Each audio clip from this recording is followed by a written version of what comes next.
Hello there! Wait. Wait. Wait. Wait. Wait. Frick. Wait. Wait. Okay, there we go. God, why is chat not show- hold on. Hold on. Hold on. Hold on. Why is chat not showing on screen? Hold on. I just checked this earlier. Pause. Pause. I literally checked this earlier. Why are you not working? Why are you not on screen? Why are you not on screen? That should not be the case. Why are you... Oh, because I'm stupid. That's why. That's why. There we go. Chat is not on screen because I'm a little dum-dum. But anyway. Ugh. Oh dear God, my throat. Today is going to be... dear God. Anyway, hope you're all doing well today. It is Friday. Yes, it's Friday. For some reason, I thought today was Saturday. Time is a construct that I cannot keep up with. Also, I didn't even want to switch to this scene. I just realized I wanted to switch over to this one.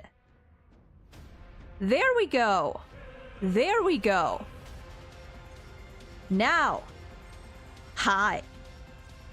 Today is going to be a big day. A bigger day. A day that is probably going to leave my throat not well. Gotta be honest. Probably not well, because we've got a lot of stuff to do. But first of all, hope everyone's doing well today. I am tired. As usual. I woke up at like 12:45 today, which is not the worst, but it's also later than I would have liked. I woke up once at 11:15 and then I had planned to stay awake, but that didn't work out, and then suddenly it was 2 hours later. So there's that. So there's that. I am tired, but other than that, it's the usual. It's the usual. I am a little bit annoyed, to say the least, because before we get into any of what we're doing today, which is going to be quite a bit, I posted about it on my Blue Sky a couple days ago, but I think I hate Twitch. Not just I think. For those who don't know, actually, maybe I should just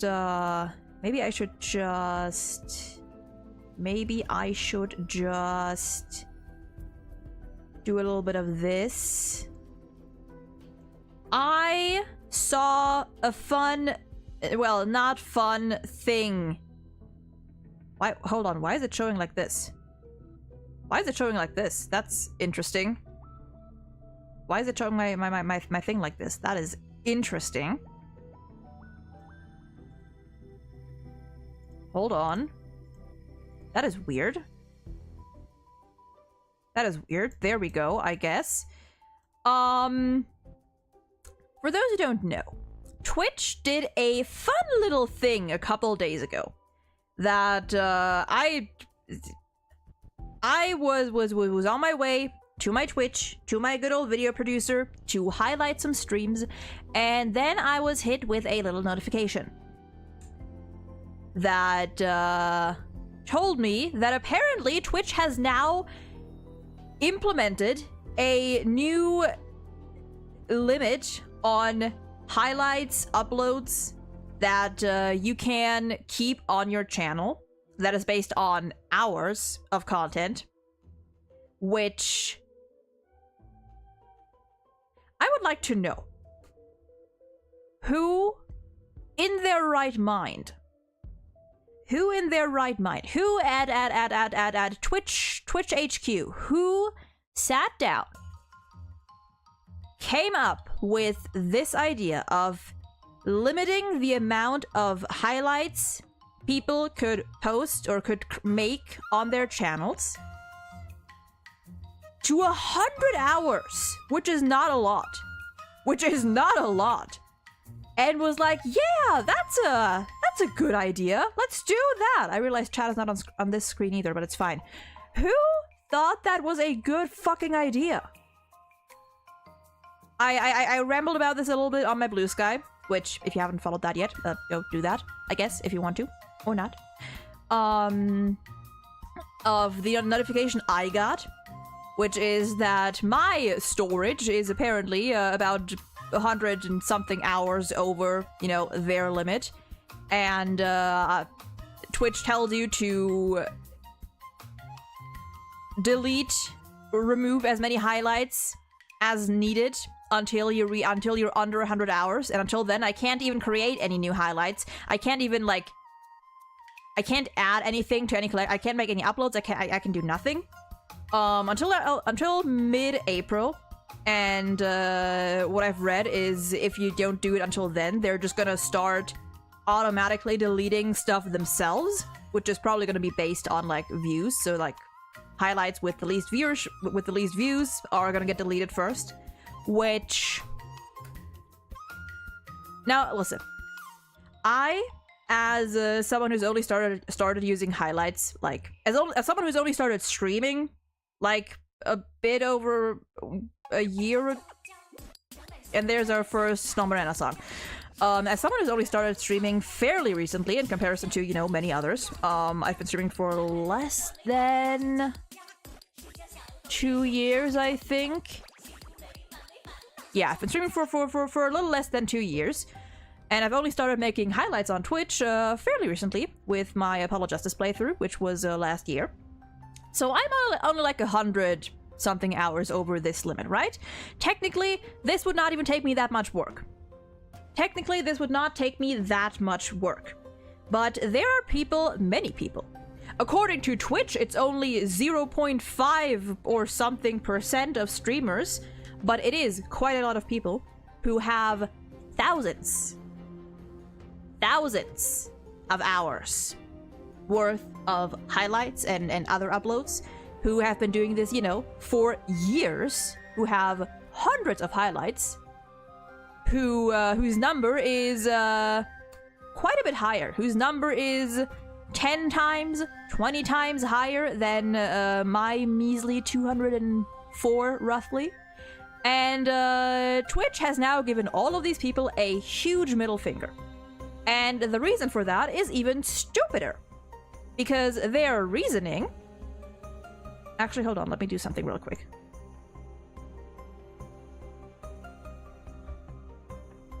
Hold on, let me do something real quick. Okay, there we go. There we go, I had to do something. This is better.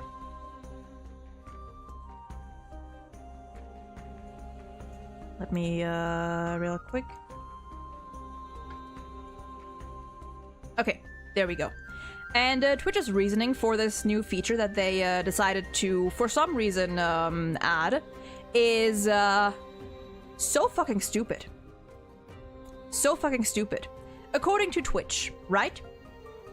Highlights, uploads of any sort are, quote... Where is it?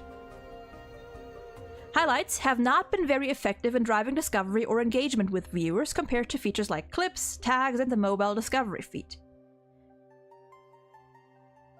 And then they later on go on to say, somewhere here, I think, which I cannot find right now, but basically, they're saying that the reason they're doing all of this is because highlights are not effective in, you know, boosting engagement and discovery, and that it is costly to keep all that, all those highlights, you know, storaged.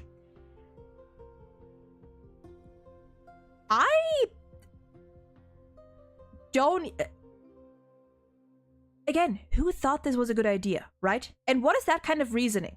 You cannot tell... I mean, literally, what I've written here, you cannot tell me that keeping highlights and uploads up is too expensive for a platform like Twitch.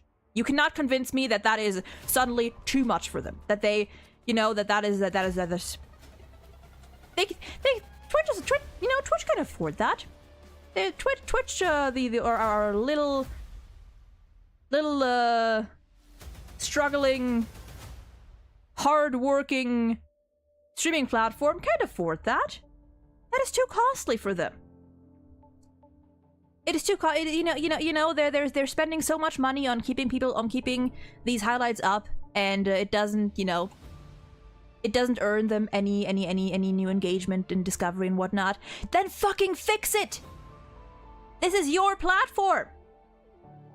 If people don't engage enough with highlights and other uploads, maybe do something about that instead of just going, yeah, remove it, take it all down. Fuck y'all. Like, where is the logic? If I'm like, okay, this feature that is on my platform or on our platform is not working as well. It is not reaching as many people as we would like. Why would the first thought be, instead of, okay, let's see how we can maybe improve that, because, you know, we have full control over what we do with this platform, what we do with this site, to just be like, yeah, all of those streamers who have hundreds of highlights, who have been doing this for years, we are going to punish them, because allegedly, it's only like, you know, less than 0.5 people of percent of the active channels. It's so stupid. It is so stupid. And rightfully so, like, so many people have been complaining on Twitter to, you know, to that post. They've been replying and criticizing it, justifiably so. So, since I am over this limit, I cannot currently create any new highlights. I cannot add any highlights to any collections. I can't, you know, I can't highlight any of my VODs, the Ace Attorney VODs, or this tier list today as well. I cannot do. Thankfully for me, all my VODs are going to be on my YouTube. Because I am already multi-streaming this. So that is the one plus on my side, but it still fucking sucks. It still sucks. And, like, not everyone has that. Like, not everyone has their VODs automatically or already saved on other platforms. Many people don't. Many people do just rely on Twitch or do just stream on Twitch and don't really have anything like that. Or at least it's not, you know, they don't have every VOD saved. So those people are have every right to complain, and I am not going to change. I'm not going to delete anything. I'm not going to remove anything from my channel or from any collections until like the very last week, because the deadline is like April 19th. So until then, I'm not gonna do shit, because I am hoping that Twitch is going to, until then, remove this bullshit limit again, because there's literally no point. There's literally no point to it. And if literally everyone hates it, why would you keep it, you know? Like, Twitch, like, they're actively just driving people off their platform. They don't want to keep people there. So yeah, I'm not gonna do anything until, like, the very last second, until I really have to, before Twitch automatically deletes stuff. Hoping that until then, someone up there comes to their senses. So yeah, that's that. Just something I had to go on a little tangent on early on. And it's bullshit. It makes no sense. It makes no sense. But that is that. That is just something that really annoyed me earlier this week, and that I want to rant a bit about here. And yeah. With that out of the way, a good thing that happened earlier today, which is I woke up and apparently there is a new Star Rail PV that the official Honkai Star Rail channel uploaded earlier today. I don't know how long ago exactly, but they did it, and so we're squeezing that into today's program. Chikayuki, welcome in. Just saying hi, good live. Thank you. Hope you're doing well today. And it's... Wait, why is it... Why do I have to move you again? There we go. There we go. Let me also remove the... Let me remove this. Okay. Let me remove this. We have 2 videos to react to today before we get to our actual plan, which is the tier list that we're going to be doing today, which is probably going to take me quite a while. And I don't want to linger on anything before that for too long, because who the fuck knows how long that tier list is going to take me, and who knows how long my throat is going to last through it. The last tier list stream took us about 3.5 hours, and my voice was dying by then, by the end of it. It was not doing too hot. So I don't want to yap too much in advance. I do want to get through these, you know, as quickly as we can, as quickly as I can, without, you know, rushing it. Rushing it. Rush. Trap Slayer, welcome in! Oh, I love that. Bouncy Kirby. Oh, that's so cute. That is so cute. I'm leaving chat off for a little bit just for the reaction. And after that, we're gonna come back to it. Actually, maybe I'll leave chat on. You know what? I'll put chat on. But yeah, we have 2 videos to react to today. One of them being the one that that came out 11 hours ago. So at like 5 a.m. while I was EPing. The Golden Epic PV, the first dawn of destiny. Something Amphorious, that's all I know. And something new characters, question mark? That is all I know. I shouldn't forget to actually turn on the sound for this. I hope that it's alright. I hope that it's not too loud or quiet. So let's see what we have. Subtitles are on, subtitles are on. Let me know if it's like too loud or too quiet or anything. This is a story from the distant past. The Big era Treeby! back then was named after gold. And God that is still beautiful. walked with mortals. Their tears and sweat fell, granting the world dusk and dawn. Oh, that is But so times pretty. changed, and calamity Never fell. mind. Yanisopolis prayed to the Holy Maiden for a prophecy. Please tell us how to return to those beautiful days of the past. But Trebios knew that Turn the chat three up after all. gods were no longer able to respond. Oh, I love the visuals. If the Titan who bears the world has already fallen in the flames of war, then who will lift the torch and drive away the long, cold night? I am so like, If the Titan who guides the I'm trying to people hold has back from withered pausing. in the deepest dark, because holy then shit. who will take their authority and fulfill the promise of passage?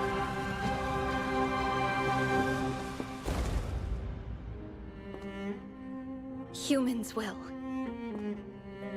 I will. I will step through the first crossroads and sail toward tomorrow. Ooh, I love the voice acting.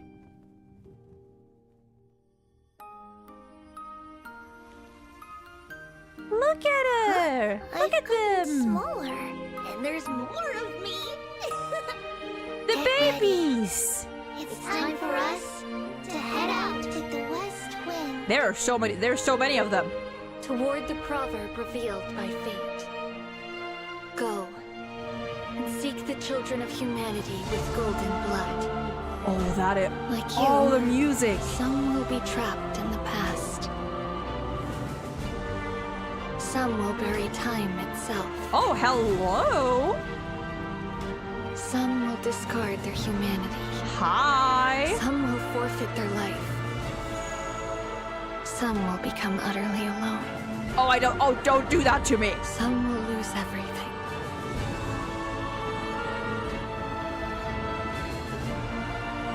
Look at him, he's so beautiful. Trebios, Baby Mighty. the first demigod, set out toward tomorrow until your calls break through the darkest gloom. Ooh. I don't know what that text said. Oh, Jesus Christmas. Oh boy. Oh boy. No, stop. No, stop. No. I love Hala, but not now. Not now. Hold on. Pause.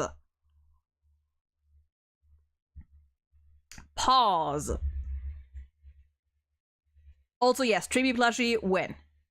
I feel like a Treeby plushie would be so freaking cute. Okay. I loved that, number one. Number two, we're gonna go through this again. I always need to go through these kinds of videos at least once or twice again, like after watching for the first time, to try and catch everything. And, you know, take a closer look at things. But, oh boy. Let's, yeah. Let's go through all this again and just take things, like, try to take things apart, like, bit by bit, because... This is a story from the distant past. First of all, Trebios looks so, or I guess looked, so beautiful. So pretty. I guess would it then be... I guess it's they still go by they them, right? I'm assuming they would. Whatever. They are so pretty. Honestly, this version of them I might have pulled for. This version of them I might have been more tempted to pull for. I like Treeby, but this one? Past. The era back then was named after Look at how gold. beautiful it all looks. And this especially. God. And God still walked with mortals. Their tears and sweat fell. Oh, I didn't even see the person down there. Down there. Granting the world dusk and dawn. But times changed. Oh, I love how it all like dissolves. Calamity fell. Or like it. Oh, that's so good. Hold on.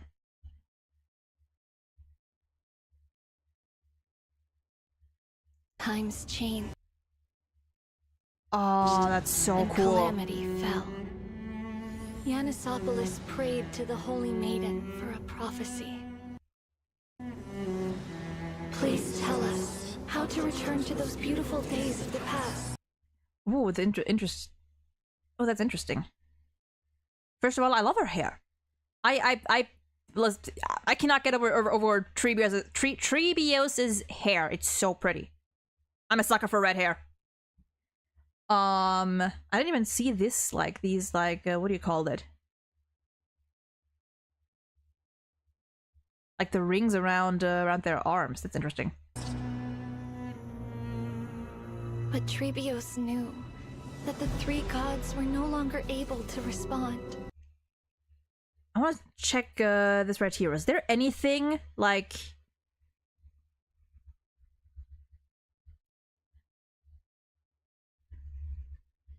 anything of interest here, or was it just showing, like, glitching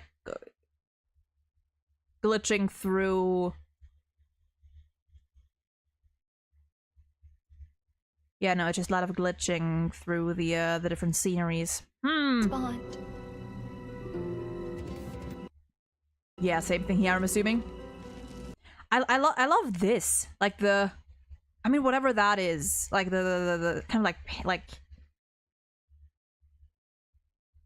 almost like blood. Or like some sort of like paint running down the screen. That's so cool.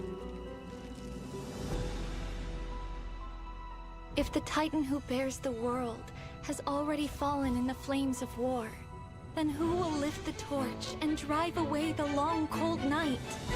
Oh, the music with this one is so good. If the Titan who guides the people has withered in the deepest dark, Interesting. then who will take their authority and fulfill the promise? Hold on. I saw this first. I thought that like this right here, this right here kind of looked like claws. Fulfill the promise of passage. Huh. Humans will. I will. I will step through the first crossroads and sail toward tomorrow.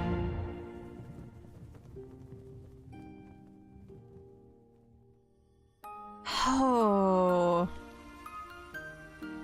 Huh? And there we have. There were so. I knew that there were more than 3 treaties at first. It's time for us to But there's head so out to many! the west wind. There's so many. Toward the proverb revealed by fate.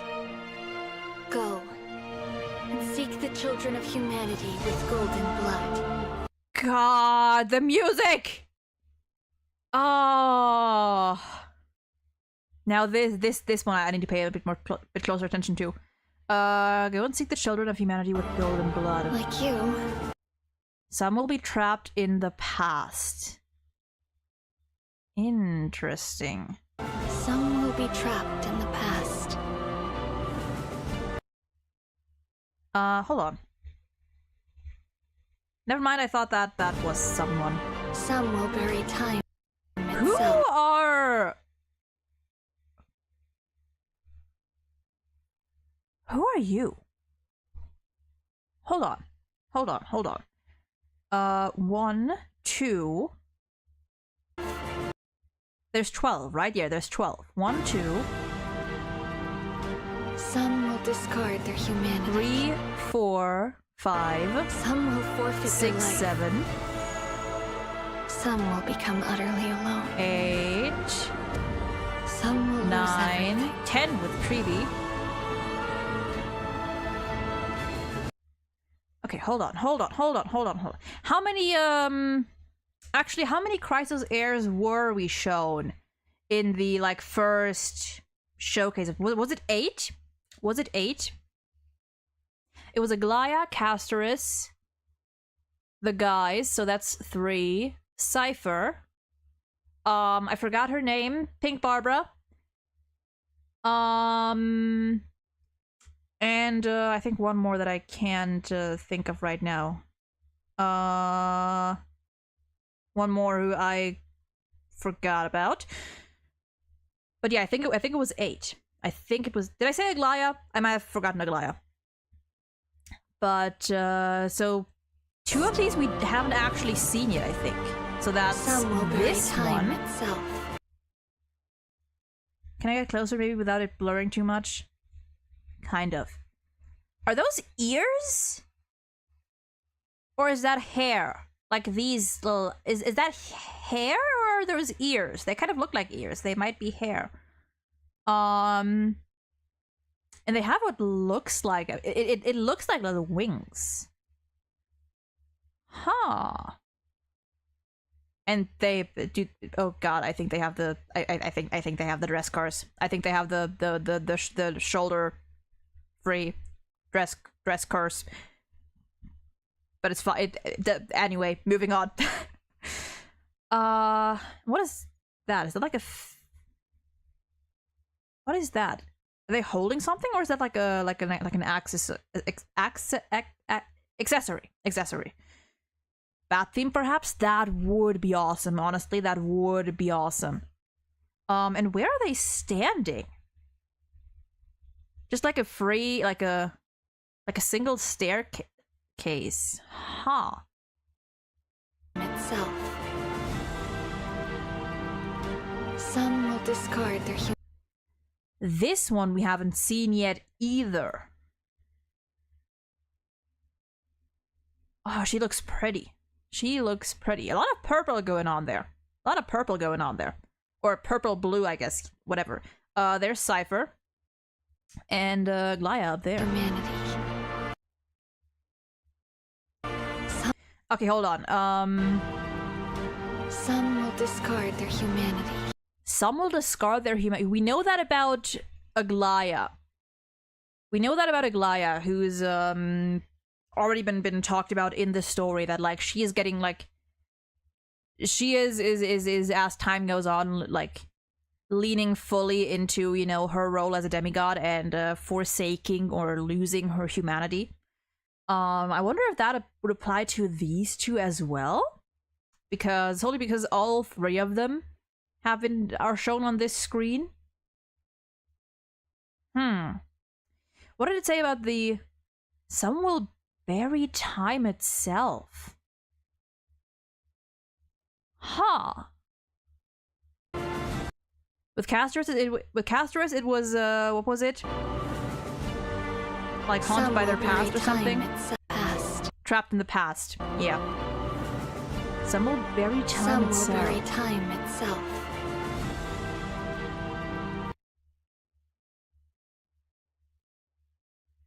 Is that a dragon? It looks like a dragon of some sort. Creature. Some will discard their humanity. Wait. Hold.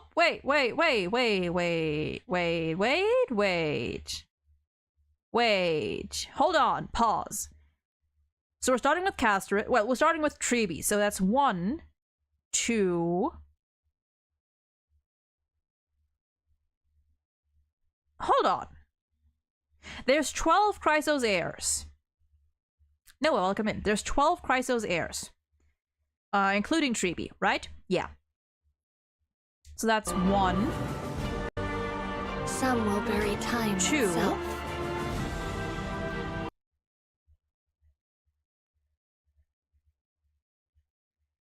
Huh. What about this one? What about this one?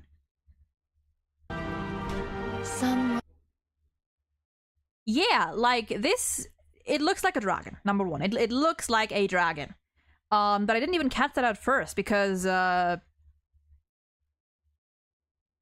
yeah, the shooting star is reflected in their eye.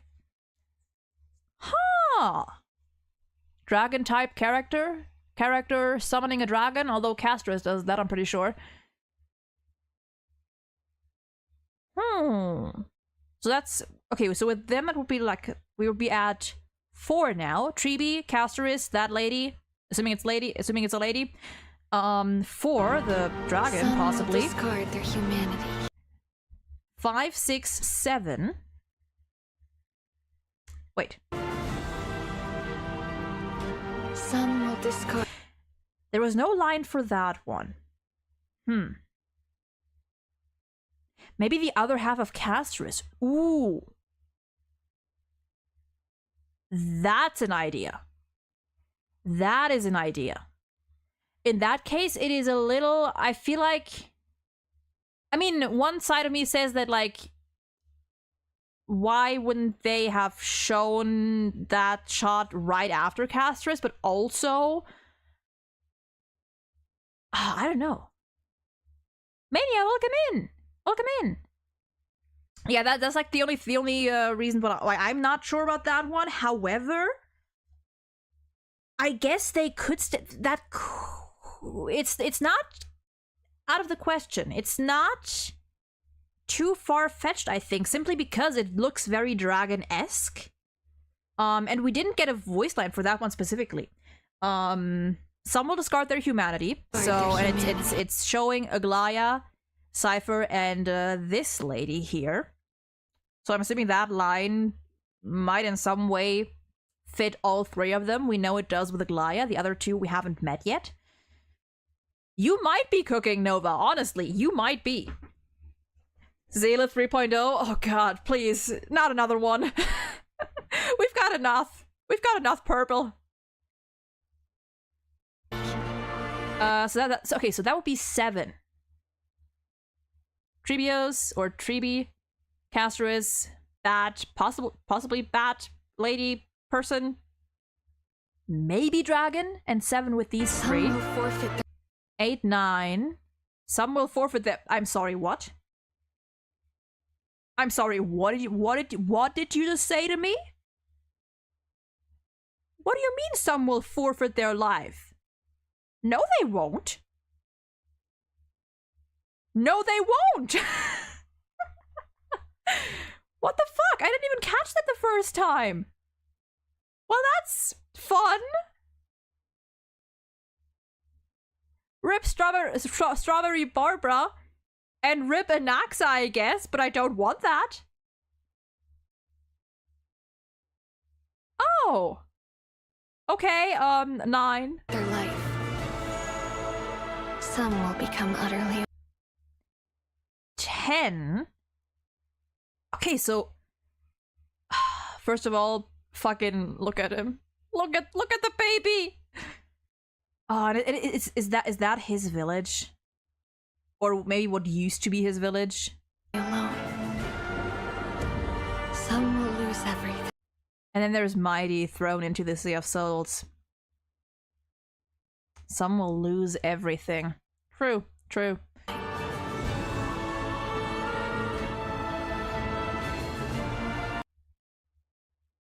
God, look at him. But that's only 11. Look at baby Mighty. Look at him. Baby. Trebios. So even counting that big eye as 1 Chrysos heir, that was only 11. That was only 11. The first demigod. Set out toward tomorrow. March is the 12th? Honestly? That would be amazing. That would be amazing. Give us March 12th. Wait. Such a word tomorrow until your duty calls. Until your calls. Until your calls, sorry. Break through the darkest gloom. God, fucking amazing voice acting. I want to know what all of this says. 387. I want to know what this says. 3,870 or 3870. I want to know what all this says. I'm sure there has to be like someone has to have translated that already. Like people are usually quick with that sort of thing. Actually, let me look that up. Let me look that up. Maybe people have already been quick. Maybe people were quick. Let me search. Let me search.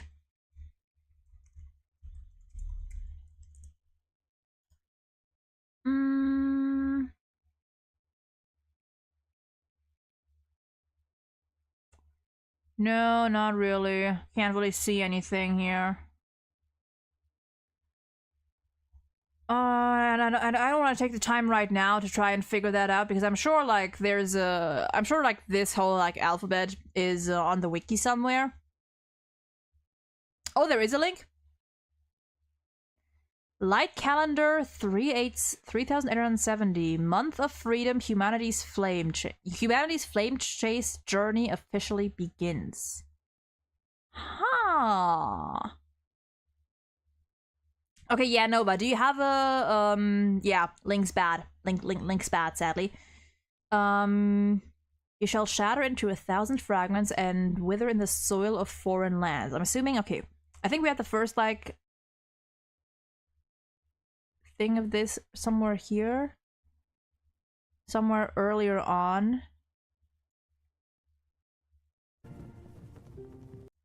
I think I saw it somewhere here. Yes, the first one, so in relation to Trebios. Then, oh yeah, I'm assuming this one. I'm assuming this one. Go. Oh yeah, the proverb revealed by fate makes sense, yeah. And then there's only these last ones. Break through the darkest gloom. So yeah, there's only this one we had. This one Drapslayer just provided. And then there's this one. 3760. Month of Evernight Trebios, the holy maiden of Yanisopolis, became the first to bear the core flame, seeking to quell the chaos that plagued the world. Okay. Interesting. This what? It is interesting. The thing that sticks out to the most to me right now is really the fact that like they've only shown, even if we include the big dragony eye here, we've only been shown 11 Chrysos heirs in this video. Wish I could send the link. It's fine. It's fine. It's fine. I think that's all the lines we had. It's interesting that we only got shown 11 Chrysos heirs in this this little video. That is interesting, and that is if we count this one. I am considering this creature, whoever commands this creature, whoever this creature is or might have been at some point, to be another Chrysos heir.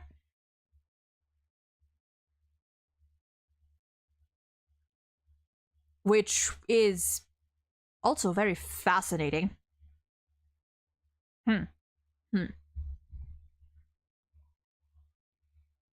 But yeah, that was that. That was that. So many fucking beautiful shots in here too. Like you. Every single frame of this is so beautiful. It's all so beautiful and so, actually wait. I mean, that probably doesn't mean anything, but I do think it's interesting that here Wait! Will forfeit their life. Okay, maybe I'm just... Okay, hold on. Let me rewatch that.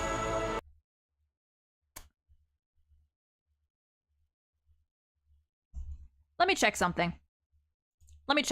Because I have a feeling, and I think it's might be sort of obvious-ish, but... Hold on.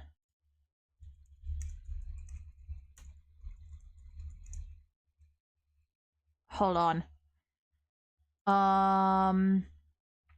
gonna go back and check which characters were the first that we were shown. Like which were the first ones that were revealed? We had Aglaya, Treeby, Anaxa, I forgot her name, Pink Barbara, Maide, Cypher, Castoris, Phynon, and what was her name? Was it Cyrene? That she wasn't, I think, included in the list, you know, that like list up, but you know, she was shown. And maybe I'm just thinking too much into this, you know, maybe I am. But oh, Frog Rocker, welcome in. Can't stay for more than half an hour, but happy I can catch some of stream. Hell yeah! Hope you're as well as you can be. Hell yes! Hope you're also doing well today.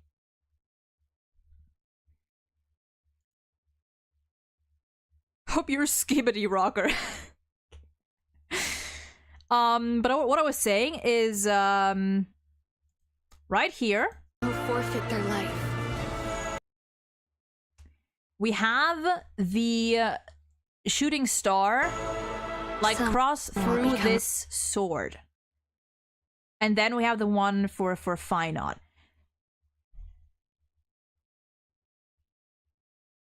The Phynon's friend, right? Was her... Okay, hold on. What was...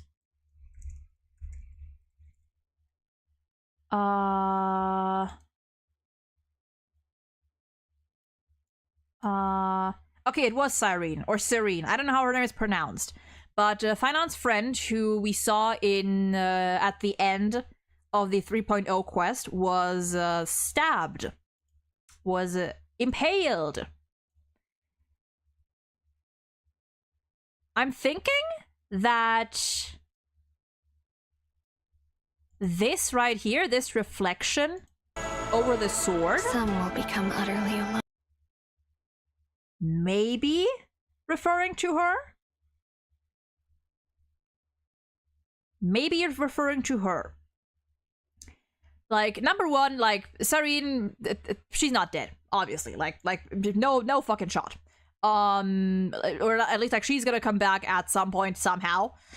But if we count this, then that is 12 shooting stars. To Maide, stabbing is a love language. Honestly, kind of true. Kind of true. But yeah, that's what I'm thinking, because if we include that, and it would also make sense because it's because Phynon is right here, and it's showing what I'm assuming is like his or their village. So this is Phynon's star, and the one that flashed across the sword is would be Cyrene's. In which case, we have all 12. In which case, if we include the big eye as well, that would be 12. Just a thought. Just a thought. And then, look at him. The baby. The baby. Baby. The beloved. The little guy. The little creature. But yeah. This is so pretty. This is so pretty. Okay. Now, with that out of the way, that was number 1. Incredible video. Incredible video. Beautiful video. Love that.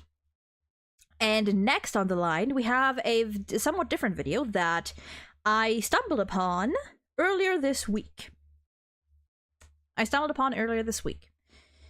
So, if you've watched any of my HSR streams, you know that I have, in the past, frequently voiced my opinions about HSR and its story, especially its writing.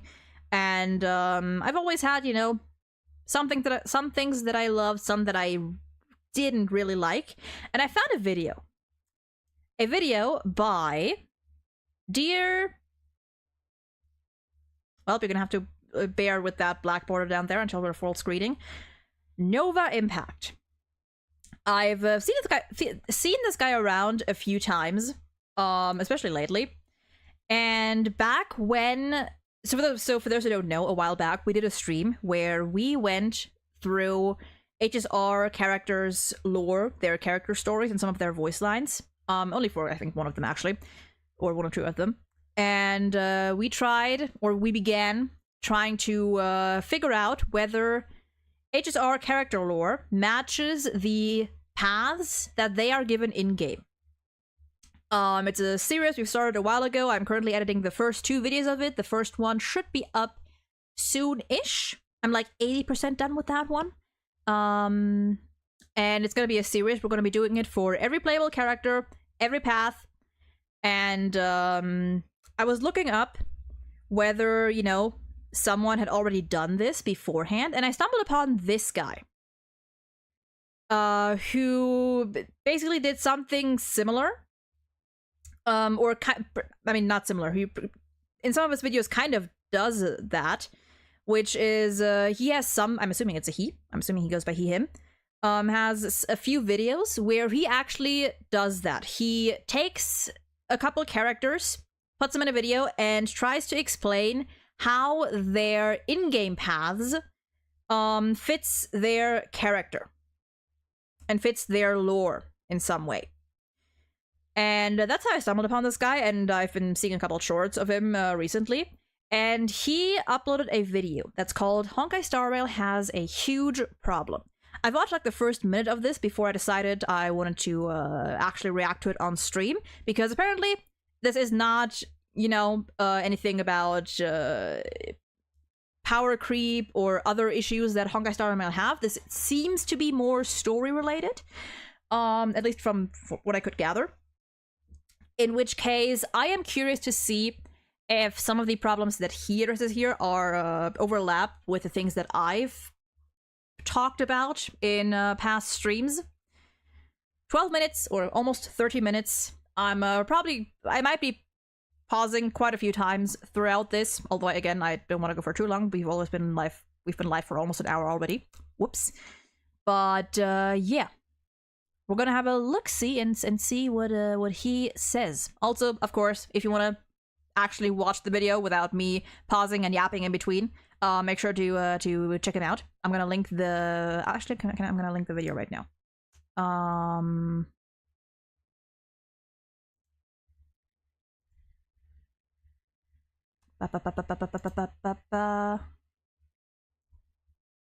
If you want to have a look-see at this video without my yapping first, go ahead and watch it for yourself. And if you agree or disagree with him, you know, share your thoughts. You know, boost him, boost him a little bit with comments, likes, subs if you like his stuff. And let's have a look. Honkai Star Rail has a huge problem. Let's see what this fella has to say. There is no volume. There is no audio. I forgot. There we go. Honkai Star Rail has a problem. And this is a problem that I've been quiet about for a while. Subtitles? You see, this isn't going to be a video about the blatantly obvious power creep, because yeah, not about that. We all know it exists. But since Honkai Star Rail in particular, we all should know it exists, is a game that plays itself with next to zero skill expression, how else are they gonna sell characters outside of number increase? Not justifying it, just expect, actually I'm gonna just expected power creep in a game like this. Yeah, like it's to be expected. Right? Anyway, my main problem with the game is the way information is presented. Because I feel like the wrong things are often emphasized and the real juicy parts of the story are often left out for no apparent reason. And if... Yes.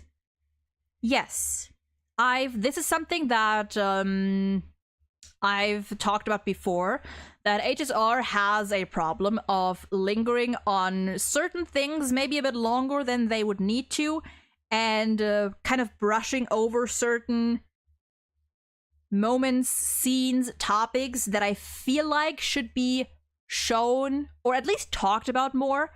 There's certain... Maybe, I think he might be talking about something slightly different, but I'm talking about, for example, certain events that happen in the story, in the story, that are kind of glossed over and wrapped up in like 2 to 3 lines of dialogue, and then we just move on from them and don't address them anymore, which I think for some things in particular just doesn't really work and shouldn't be the case. I feel like that's yeah, definitely. Oh, chat is covering. Hold on, chat is covering. Chat is covering. Let me move chat over here. I guess maybe I'll just take wait, hold on. Maybe I'll make chat a little bit smaller. It's not showing me any alerts, so whoever just followed, thank you. I appreciate it. Let me do this. Just a tiny bit smaller. But yeah, agree with that point. Maybe in a slightly different way, but I do agree. If you don't go out of your way to read things or watch channels like mine, you wouldn't know what is really going on or why certain details are actually really significant. Because yeah, I think that's just. I mean, I've only played Star Rail and Genshin, and that's kind of a thing in both of those games where like you have to, if you really care about the world building and the lore, you kind of have to go out of your way a little bit to read up on stuff in your own time.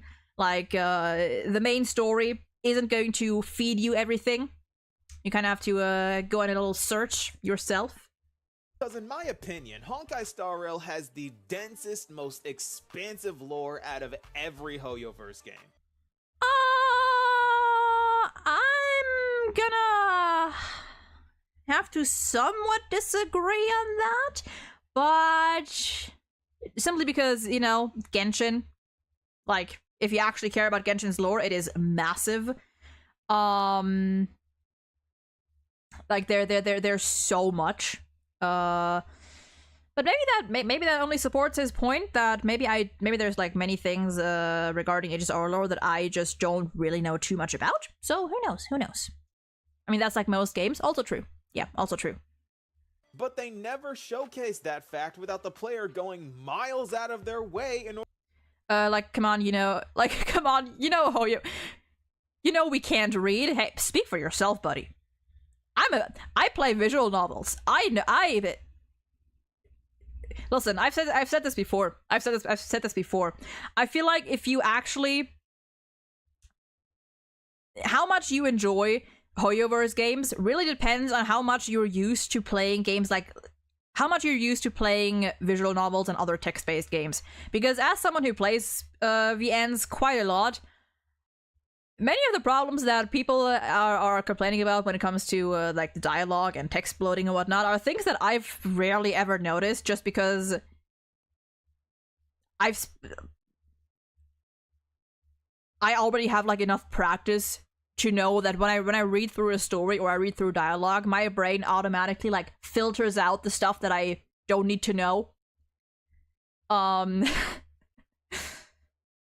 mean, I know a lot of Hoyoverse fans read fanfic. That too. If you're a reader, if you're someone who reads fanfics, who reads visual novels a lot, I feel like you definitely have an easier time with these kinds of games, because there is a lot of what people like to call like bloated text and repetitions and stuff. Personally, I don't even notice these a lot unless I'm like playing through quests on stream, because then I have to read everything aloud or I have to actively like let everything play out. But I feel like I have a bigger tolerance to that sort of thing. My only gripe is that there are text that appears and disappears in mere seconds. That I agree with. Yeah, that I agree with. That is, yeah, the black screen with text, definitely a problem. I personally don't mind the text itself as much, I just want more time to read it. In order to find it. And that just simply gets on my nerves. Because to be honest with you, I don't play Honkai Star Rail. And neither do you. We watch Honkai Star Rail. I mean... kind of, yeah. It is because of this that the story needs to be impactful and keep you, the player, engaged. So without further ado, this is Honkai Star Rail's true problem revealed. Okay, so just to prove a point, I'm going to bring up a few things that casual players would be entirely clueless about. Okay. I'm going to say a name, and if you don't have a physical reaction to this name, the storytelling has failed you massively. Okay, number one, God, I do hate that Caster Labs still shows these dumbass fucking spam messages. I do hate that. I do hate that. That is annoying, but it's, well, whatever. This is where I stop the video, and I'm gonna go out on a limb here and say that the first thing he's gonna mention, or the first character, or the first person he's gonna mention is Osvaldo Schneider. Just because. Just a feeling. Osvaldo Schneider. Yep. So, yeah, number one. I mainly note this one because I remember this. I remember Nova in particular. This Nova talks about Osvaldo Schneider quite a bit. So I had a feeling he was gonna bring him up. For those who don't know, I mean, do we know much about Osvaldo to begin with? I don't even think we know that much about him just yet. We know that he used to be a nameless. We know that he's with the IPC, and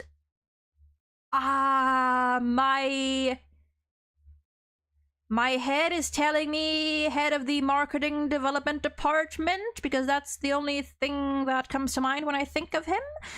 But it might be something else, but he's with the IPC. Yeah, we don't in main or in the books and archive. Yeah, I think it was head of the marketing development department. I know that title sticks with me when I think of him. And we know that Boothill and Argenti are currently on a mission to track him down.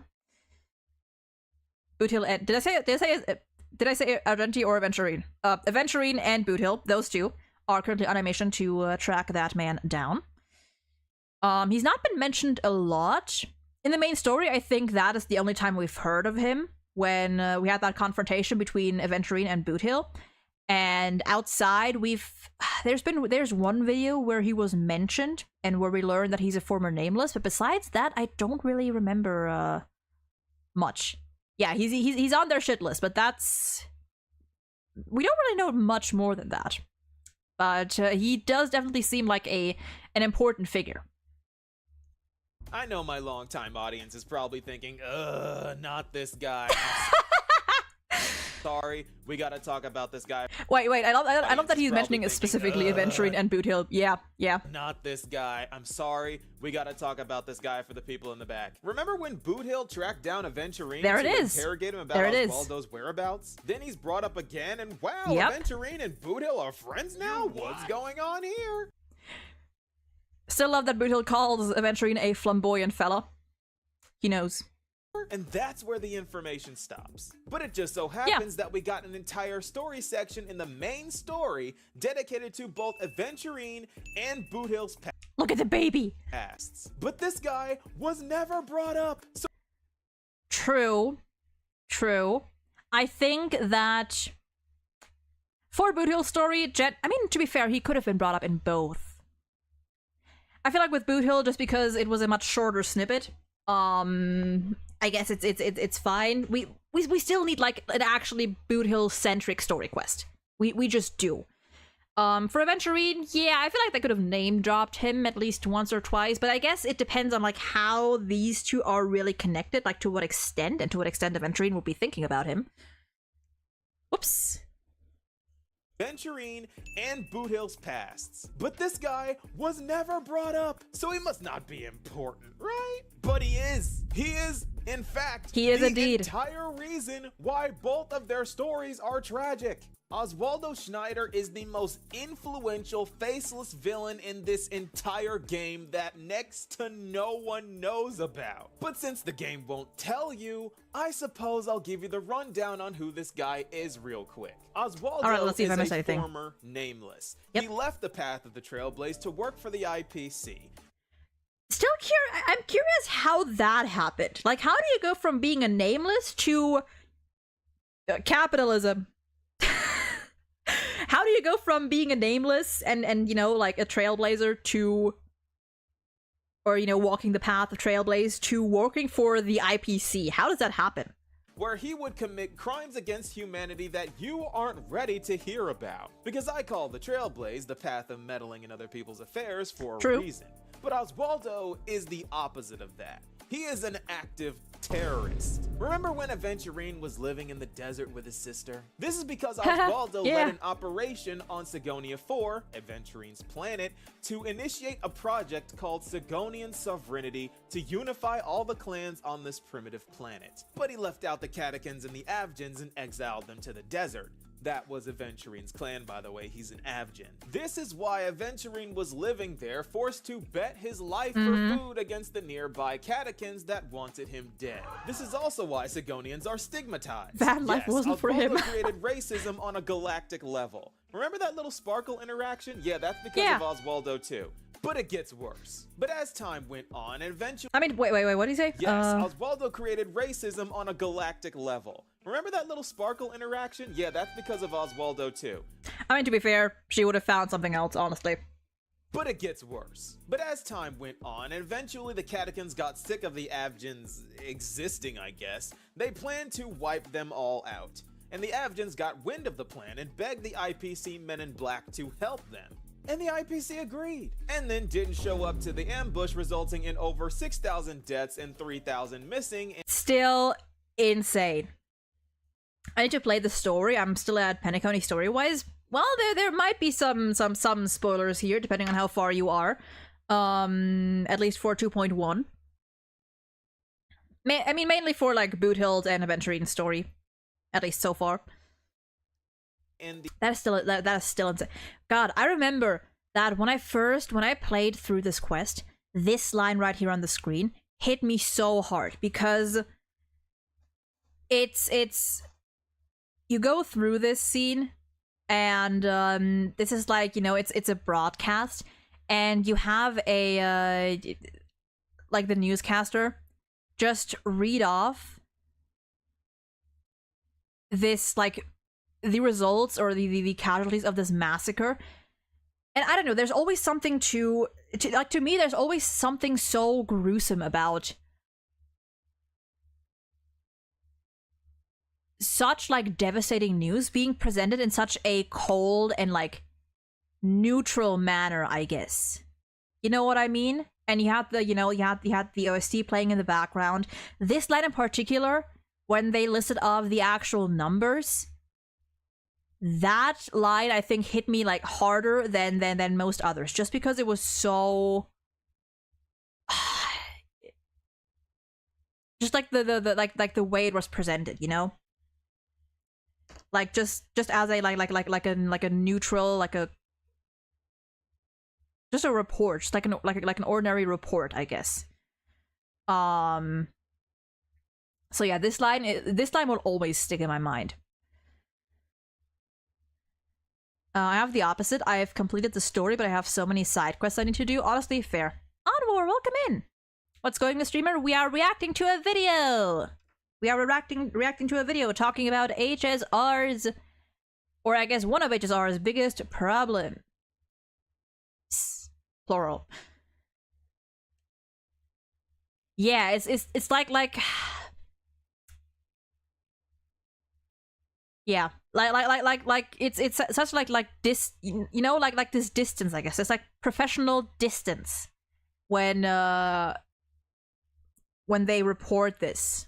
It I don't know, it's somehow it always hits harder than if that person, like, than if someone was actually getting emotional about it, I feel like.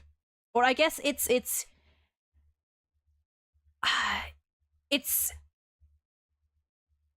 awful, but like in a different way, like in a more like kind of like dread, if you know what I mean. Is it normal that I'm playing for hours and my brain is shut? Yeah, that is normal. You should be taking breaks and drinking water, indeed, and taking care of yourself. Especially take breaks. And have munchies. If you haven't eaten in a while, get something to eat. The annihilation of the Avgin clan. This was all because of one man that the story has failed to tell you about. But it gets worse, because Oswaldo was just getting started. Because, you see, Oswaldo is a really, really high-ranked member in the IPC. He has the same rank as Diamond, and Diamond is an emanator of the press. Ha! I was right! Marketing Development Department! Hell yeah! I knew that. I knew that title stuck with me when thinking of him. Oh yeah, Diamond is head of the Strategic Investment Department. And yeah, true. I kind of forgot that they're like that. These two are like on the same level, on the same rank. Can't get up because I'm super duper sick. Oh no! Hope you feel better soon. Yeah, they are both P47. Damn. You know why? You know why? You know why I know that? It's because I read a fic where it was a Ratio-Reen fic where Osvaldo and Diamond were a side pairing. And it was just there was like a brief section about them like having some sort of like situationship with each other. That is literally why I know this. That is why I know this. So, you know, fanfic can indeed teach you things. Yeah, I love when fanfics are lore accurate, you know?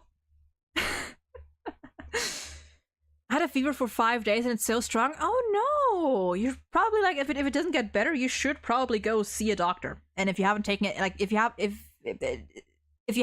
taken medication and it's still not getting better, you should definitely go see a doctor. Already done that? Well, hopefully you feel better soon. 3 fucking needles so far? Oh dear. Yeah, they should probably be checking that. Like, if it doesn't go away at all, then there might be something more going on there that they might have to check out. Reservation. But again, you wouldn't know this because the story doesn't tell you. So let's talk about Boot Hill and the travesty that was the injustice done to his backstory, which centers around his homeworld, Aragon and Farshal. And brace yourself, because Oswaldo is about to outdo himself. Because, you see, Aragon of Farshal was rich in a black ore that the IPC wanted. But they didn't have legal claim to the resources since the planet wasn't like Eurilo 6, and they didn't have them in a pre-existing debt trap. So you want to know what Oswaldo did? He and his gang of IPC terrorists decided to make a game of it. A lotto, if you will. And whoever was the first to bring him this ore would earn a lavish prize. Oh yeah, and one more thing. Military force is allowed and incentivized. Fun stuff. Fun stuff. Love that. Gotta go, but thanks for the fun stream. Hope you have a lovely rest of the stream. Thank you, and hope you have a lovely rest of your day, Frog Rocker. And thank you for stopping by, even if it was only for a short little bit. Oh god. Time is ticking, so sleep is good, but the worst thing is the back pain. Oh dear. Oh dear. Yeah, definitely get that. Like, if it doesn't get better, get that checked out, because something might actually be like really wrong there. I bet Osboy uses freedom units too. Oh, he definitely does. So within a short period of time, this lush and lively planet was reduced to a broken world only populated by a shrinking reservation of survivors from the assault of Oswaldo's forces. Every single person Boot Hill knew and loved perished, including the little girl that was quite possibly his daughter. Appreciate him mentioning that, because that is the one that always gets me. That is the... Oh, God. You know what I do hate is that they mentioned Nick, at least, and I think they might have mentioned Gray too in that little Boothill section. Or actually, I think they mentioned Nick, so his adoptive father. I think they didn't mention Gray. I think that's another thing, like one of the calls you can make at Penacony, you know, like the calls where you can like peek into people's streams. That's where Nick and Gray are both mentioned. His little kid is not mentioned anywhere. Where is she? At least a name. She has to have at least a name.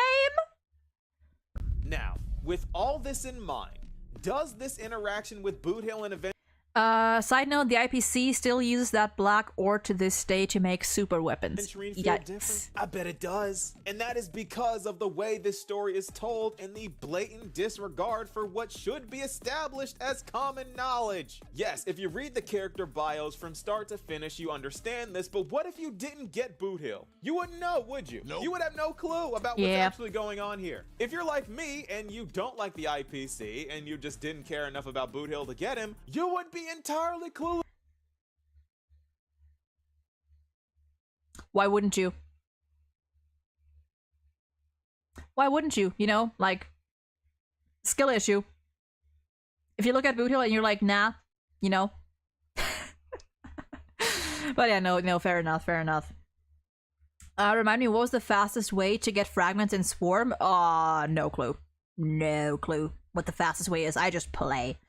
About what's going on here. Yes, we know Jade is evil. Everybody knows that. She destroys people's lives for fun.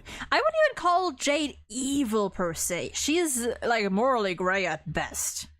She's not a good person. I wouldn't call her straight up evil. But I haven't read enough about her to make like a clear judgment on that. I wouldn't call her evil, but she's not a good person either. Isn't that super weapon mentioned in one of the events too, or mass planet destruction extinction thing? Maybe? Maybe.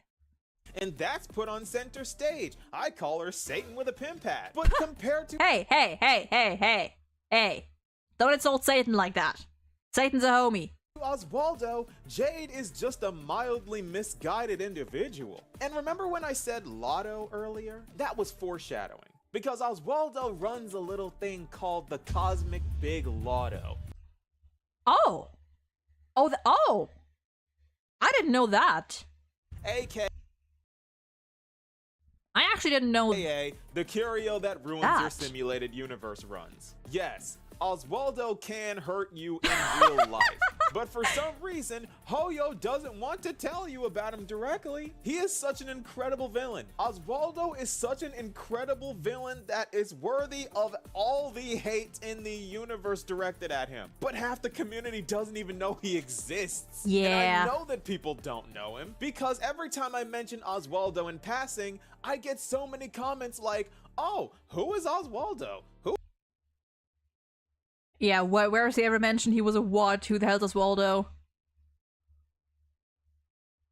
Yeah. Who is this guy? He was a nameless? Is he really that bad?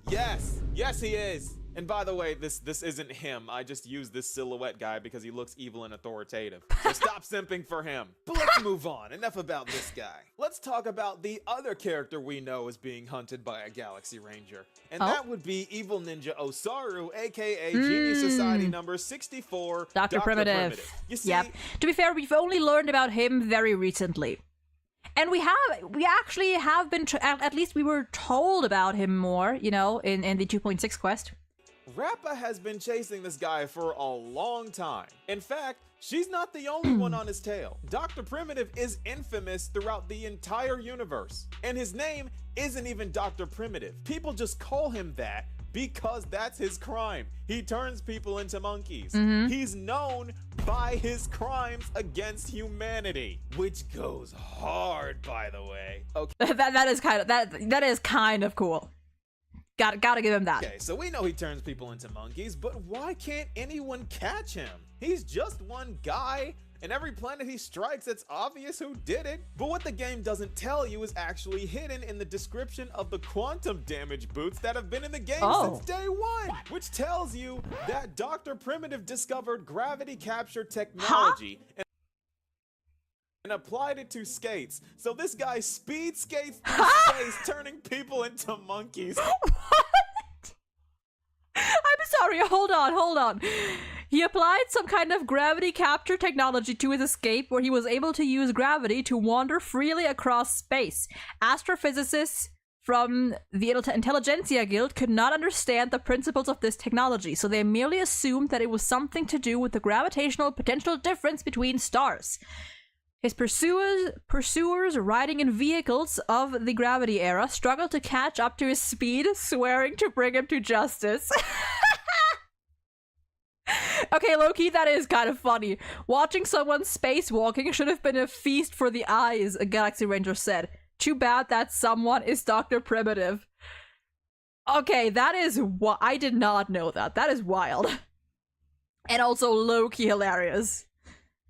To skates. So this guy speed skates through space, turning people into monkeys. Why doesn't anyone know this? This is the best thing ever, and no one It is low-key. Like, that's just fucking funny. Brought it up. There are so many amazing things about this game, and all of it either gets ignored or glossed over without the best parts being able to shine. No one knows that the propagation fought 7 aeons and nearly won. And Tazirond, the aeon of propagation, is still alive. And the remains that Locha has in his coffin is probably just one of its many, many shells. Oh yeah, true, there was something, able I forgot to about that. replicate itself over and over and over again. Yeah, fuck the propagation, man. Not enough people know that Herta fought against the Antimatter Legion 19 times and won every single time. Did I know that? I don't think I knew that. She is 19-0. No one knows that Ron May revived another genius, but that same genius decided to cease to exist. I feel like I did know about that one. I don't know where I read it, but I feel like I did read that one somewhere. Which is a contradiction to what she told Ting Yun. So Ting Yun wouldn't have been the exception because the exception already happened. So you wouldn't know that Ron May wanted Ting Yun to live, so she lied to her to try to convince her to stay alive. Huh?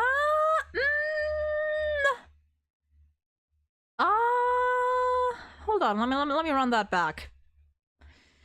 She made an attempt to cultivate Lambda back to life during an experiment. However, unwilling to be brought back from the dead, Lambda only smiled and disappeared. Hold on, another genius, but that same genius decided to cease to exist, which is a contradiction to what she told Ting Yun. So Ting Yun wouldn't have been the exception. I think that could still be interpreted as Ting Yun being the exception, as in she was the first one that came back to life and that that actually continued living, because Lambda just chose to nope out of there. So I guess that could still be considered. She is still the exception in that way. It may not be the first time Ron May has managed to bring someone back to life, but it is the first time someone she brought back chose to stay alive. So that could still count. Because the exception already happened. So you wouldn't know that Ron May wanted Ting Yun to live, so she lied to her to try to convince her to stay alive. This one, I mean, maybe, you know, like, as much as I dislike Ron May, as much as I dislike her, maybe there was some part of her that actually did care about Ting Yun and actually did want her to live. Who knows, maybe. I bet that whole interaction feels different to you now, doesn't it? Not enough people know about Aha's noblesse worm. God, the fucking worm. The fucking worm. The single most hilarious thing that is entirely canon to the lore. And I will pin the comment of the first person that explains what happened, because I know someone will get this within like 15 minutes. Yeah, good old worm emanator. The good old worm emanator.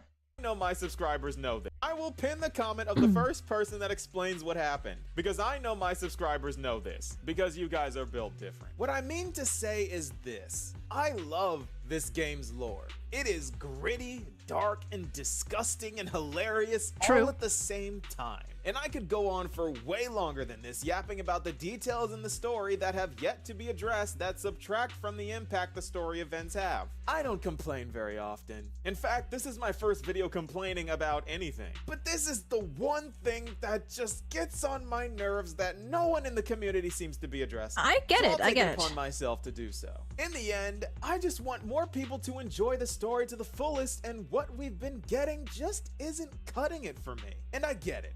Every planet has their own systems and their own rules and cultures that need to be fleshed out. And I think Hoyo is doing a great job of that. Every planet feels unique and special, but Definitely, the yeah. problem lies in the fact that we need to know what we're fighting or what anyone else is fighting. We didn't know we were fighting a Stellaron-fused Cocolia until the very end. We didn't know Phantilia was behind the Shinjo crisis until the very end. We had no clue what was going on in Penacony at all until the very end. I mean, to be fair, I don't think that in itself is a bad thing, like keeping the main villain until the very end. I don't think we need to know that very early on. It's all about the way it's presented, right? I'm trying to think. With Cocolia, I feel like we've already known very early on that there was something going on with her, and the Stellaron kind of like we learned later on, like a bit later on, that the reason what really turned her into who she eventually became was the Stellaron. With Phantilia, I'm not gonna lie, I don't even remember like too much about how things went there.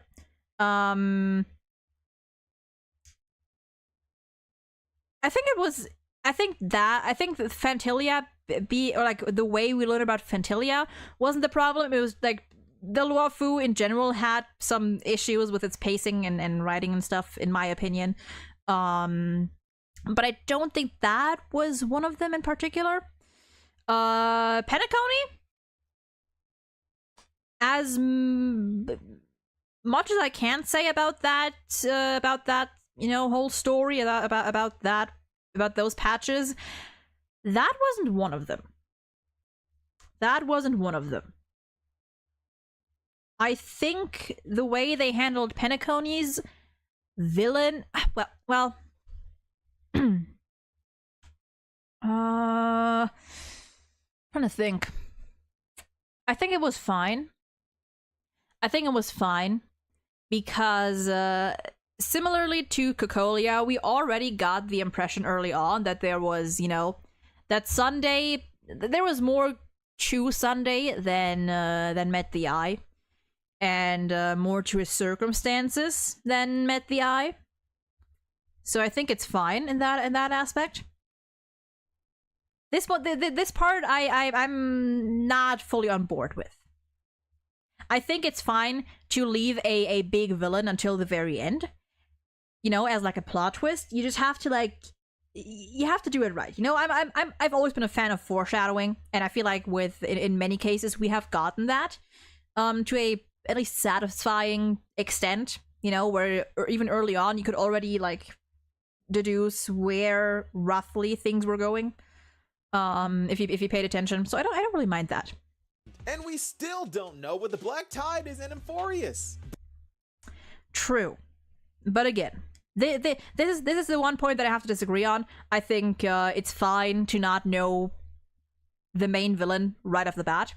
I think that's totally fine. I think leaving some suspense there and room for theories is totally fine. I actually kind of like that.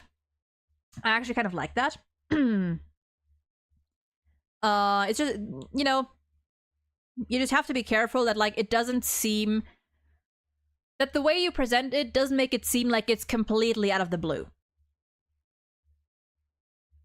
You have to make sure that if you do it like that, if you leave the big bad for later on, you have to make sure that it doesn't seem too sudden, that there's already hints beforehand, that there's already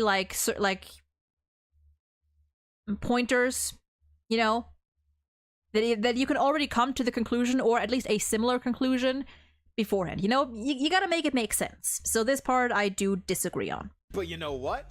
They nailed the war dance story. The war dance story hit different. And you know why? It's because we knew what we were fighting. We knew Hule was the big bad from the jump. We knew what he was doing. We saw how bad he was. But we didn't know how we were gonna beat him until we beat him. It was absolute cinema. We heard about how bad the Borison were. I mean, we know Blade's backstory. His entire planet was destroyed by Borison. But until we saw Hule leaving trails of bodies in his wake, you gotta admit that hit different. When he crushed Shui in the palm of his hand, it hit different. Was good. When he did this to Chow Chow, it hit different. Now imagine if the war dance was good. I don't think they should keep that formula for everything, though. You know, I feel like it's fine to have that every now and then, where you know, like right from the get-go, what you're going up against, and it's, you know, a little more, I guess, predictable in that way. I think that's fine. But I wouldn't want that every time. I wouldn't even want that the majority of the time. Here and there, sure. But yeah, as I've said. All of this was just packed into some text on a page or some obscure scroll that you have to find and read through, or that is the point that I get. Like, you can leave a villain for later. You can you know, you don't have to make it obvious who we're going up against immediately, but leave more visible hints, you know? Leave a few more obvious, more visible implications, and if people are curious, if people want to know more, then they can, you know, try to do their research and maybe learn more from collectibles and other, you know, pieces of lore in like books, relic sets, the archive, etc., etc. But there should at least be like more incentive, I guess, for people to research, if you know what I mean. I get that point. I get that point. It's all off screen, it wouldn't be nearly as good. Like, I'll give an example. Nikador. What did Nikador do wrong? Yeah, he was mad, but what did he do? He was just kind of sitting there by himself, chilling there when we attacked him. Apparently he was mad, but what did he do? I mean, he was going to attack Akuma. Like, I'm pretty sure that was also the problem. That, like, I mean, to be fair, number one, Nikador in particular, or I guess, like, you know, there was the plan to send the Titankin to Akuma to wipe Akuma out, basically. That was a thing. That was a problem. In terms of, like, why we had to fight even without that, because I think we learned about that only later on, why we had to fight Nikador in general. I mean, why? I feel like a better example here would be Oronix, because Oronix was the one who kind of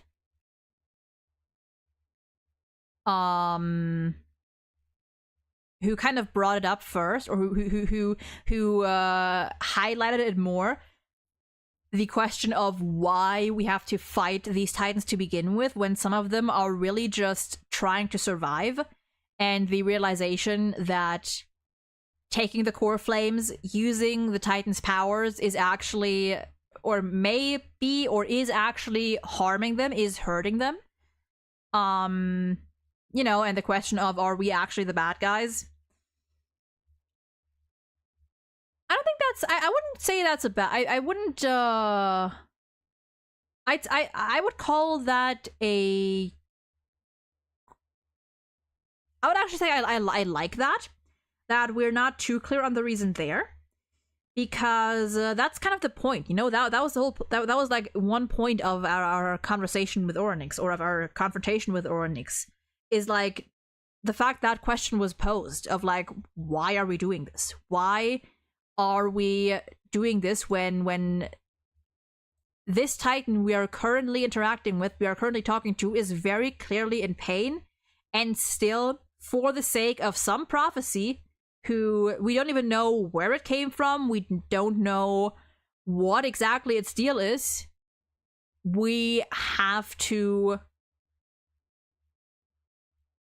you know, like go out of her way and harm this entity who has never actually shown any like outright hostility towards humans, who has never harmed humans outright. So I actually do like that. I actually think that's and we are still, you know, we are still very early on in Emphoria's story, so there's that too. Whoops. Some minions to attack Akema, fire off a laser that didn't even end up hold on. kind of sitting there by himself, chilling there when we attacked him. Apparently he was mad, but what did he do? Send some minions to attack Akema, fire off a laser that didn't even end up connecting? So what? Pule is over here drinking people's okay. Maybe there's some sarcasm there. Okay, there might be some sarcasm there that I didn't catch onto at first. He was mad, but what did he do? Send some minions to attack Akema? Yeah, whatever. Off a laser that didn't even end up connecting? Whatever. So Pule is over here drinking people's blood. It's gotten so bad that I'm starting to feel bad for the Titans. Are we the bad guys? The Time Titan is out here crying that is out the in question. pain, begging us to leave, looking for its mother. Establish and develop the villain, ho-yo. I know y'all can do it. Stop holding out on us. I'm sure you guys get it by now. On a selfish note, this narrative weakness gives me more things to talk about in videos. But what do you guys think? Fair enough. Be sure to let me know, and I'll see you all in the next video. Peace, y'all. Okay. Wait, there's more. There's not more. Okay, and that was that. Honestly, again, I agree with parts of this video. I agreed with like the first 3/4. The last quarter of this, or the last couple minutes, I disagree again. I think that you don't need to know who you're going up against right from the start. You don't always need to know who the big bad villain is from the very get-go. I think that can make a story feel kind of too predictable. Because in the end, you always know whatever happens, it's all gonna lead back to that person, creature, whatever it is. I think keeping the player, especially in the dark about that, it can be a good thing. You just have to, you know, present it right. You have to give it, you have to make sure that it doesn't seem too sudden. You have to make sure that there is enough foreshadowing. Yeah, you have to build up. You have to, like, give the player a feeling of whatever we're doing right now, there's more to this. Or, you know, that, like, this could be a red herring. You know? Like, the character or the person that we're confronting right now, I have a feeling that they're not the bad guy, and then that there's a bigger scheme going on. You have to kind of convey that properly. You know? So I disagree on that part. Everything else, yeah, honestly, I think the way that HSR presents its information in general, there's definitely room for improvement. There is room for improvement. I do think that it's kind of,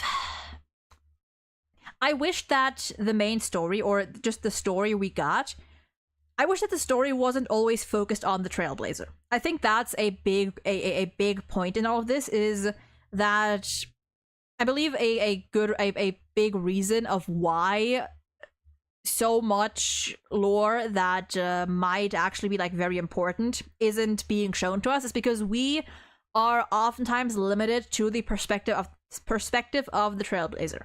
Even when we switch POVs, like we did in Penacony, for example, it always has some connection to, you know, what the Trailblazer is currently doing, what the Astro Express is currently up to. It always has to be sort of connected to that. Even the end section with Herda, in the end, it led back to Sunday and Veld were looking for her, and now we need her help. Yeah. In Penacony, I think they did pretty. They did pretty well. For the most part, but we need more of that. We need more storylines that run completely separately, at least at first, like that have no obvious connection to the Trailblazer. You know, like I want to see more of the Galaxy Rangers. I want to see more of the IPC. I want to know what's going on with Boot Hill, and Aventurine. I want to know what's going on with, you know, other Galaxy Rangers in particular. I feel like the Galaxy Rangers are so interesting. I want to know more about them.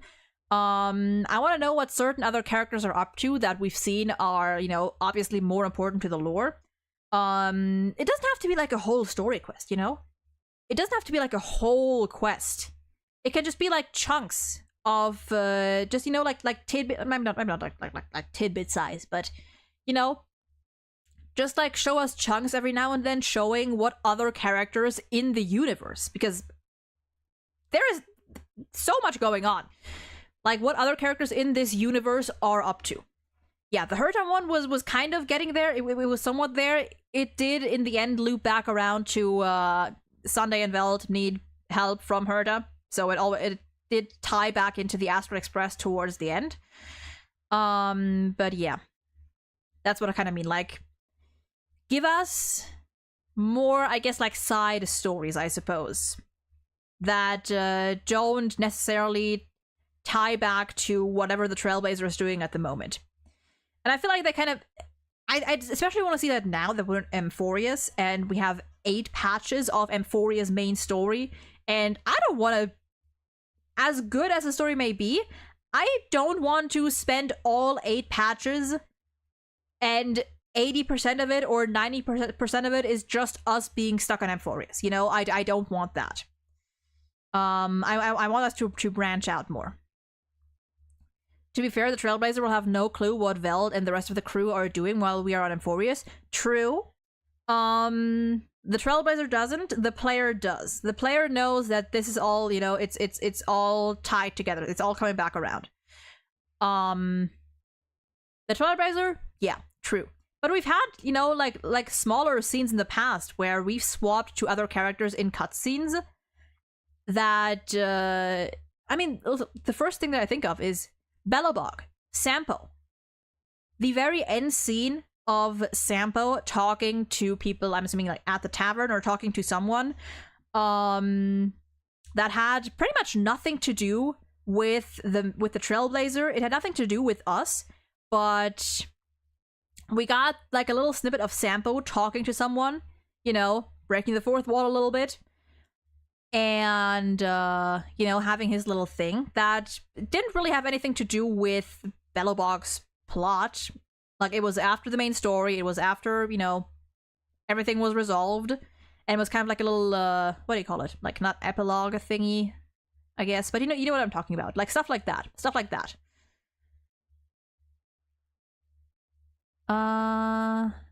Aglaya and Sampo, Herta, yeah, like stuff like that. You know? That's kind of what I'm talking about. Trailblazer has no clue what Aventurine was going through. The player does. True. The Trailblazer has little to no idea what we as the players went through in 2.1. 1K Cosmic Fragments? Hell yeah. Okay. So now that we're about 2 hours in, oh dear. We are going to be taking a break here. Thankfully, my voice is still doing fine. We're going to be taking a break here because I need to go to the bathroom. And after that, we are going to get to the plan for today, which is the tier list. But we're going to take a bit of a break first. So like 10-ish minutes, and then we'll get to it. And I'll try to do that tier list in like under 2 hours, or at least under 3 hours, because oh boy, I did not expect this to go on so long, but oh well. So where's the music? There we go. So see you in a bit.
Okay.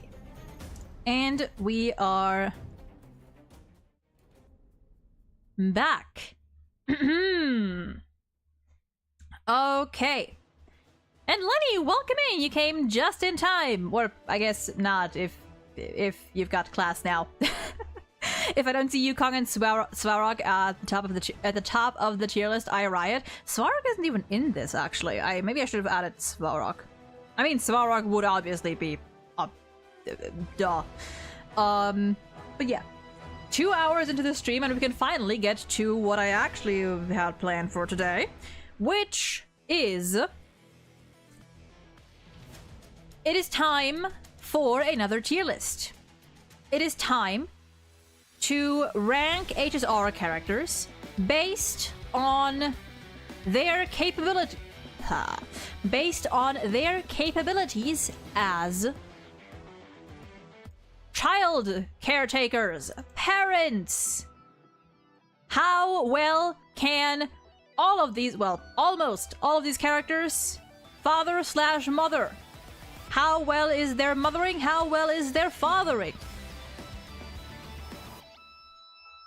Yes. Not gonna lie. I hope that this tier list isn't gonna take me too long because it's already been 2 hours and I don't want to sit here until like 9 p.m. or something. I do want to finish this thing in one stream, but also I know my tendency to yap. The last tier list stream took us 3.5 hours, so we'll have to see how this goes. We'll have to see how this goes. Maybe I'll try to keep myself a bit briefer for some characters. I will try. Will I succeed? Probably not, but I will attempt. We have 4 tiers that we are going to assign or sort these characters in. 5 if you include characters that I deem the children. Or at least the characters that are/seem too young or just incapable, you know, not mature enough to be parents. I know there's like some like Huahua, I guess, Yunli, Yanqing, I guess, Bailu, definitely, who are technically older, but you know, they still act very childish, and at best I could see them as like siblings. Misha isn't even human, but he is, you know, the image of a boy, so there's that. But these characters that take on the role of child, of too young to be parent. Now, the way that we're gonna do this is this tier list is gonna be a little different. It's gonna have a little a couple extra rules, or I think like one specific extra rule, I guess, because if we were to rank all of these characters in the canon universe, you know, the way that they are now in canon, I feel like that wouldn't be fair, because at least like a good chunk of these characters, at least half of these characters, could not even be included in all of this because they would be disqualified by default by the nature of just being always on the go, you know, traveling through space, never settling down, being straight up criminals. And I feel like we couldn't even rank them anywhere here because their circumstances would just disqualify them right off the bat. So what we're going to be doing is we are going to modernify. We're going to grab all of these creatures and put them in a modern AU, which is to say that we are going to look at them as normal-ish people living on Earth, doing, you know, more or less regular, normal things. No, like, Galaxy Rangers, no capitalist hunting criminals, no non-human entities. They're all gonna be human. They're all gonna be doing jobs or engaging in activities that are at least, you know, resemble their canon occupations as much as possible. For example, Aventurine, in this case, would still be a businessman, would still be part of a big corporation, would probably still be traveling a lot, like be overseas and whatnot, but it wouldn't be to the scale of like traveling across the universe, traveling across space to other planets. Argenti would still keep all his flair and his you know, theatrics and his devotion to his goddess, his religious identity, I guess, but he wouldn't be a knight of beauty traveling from planet to planet. Stuff like that.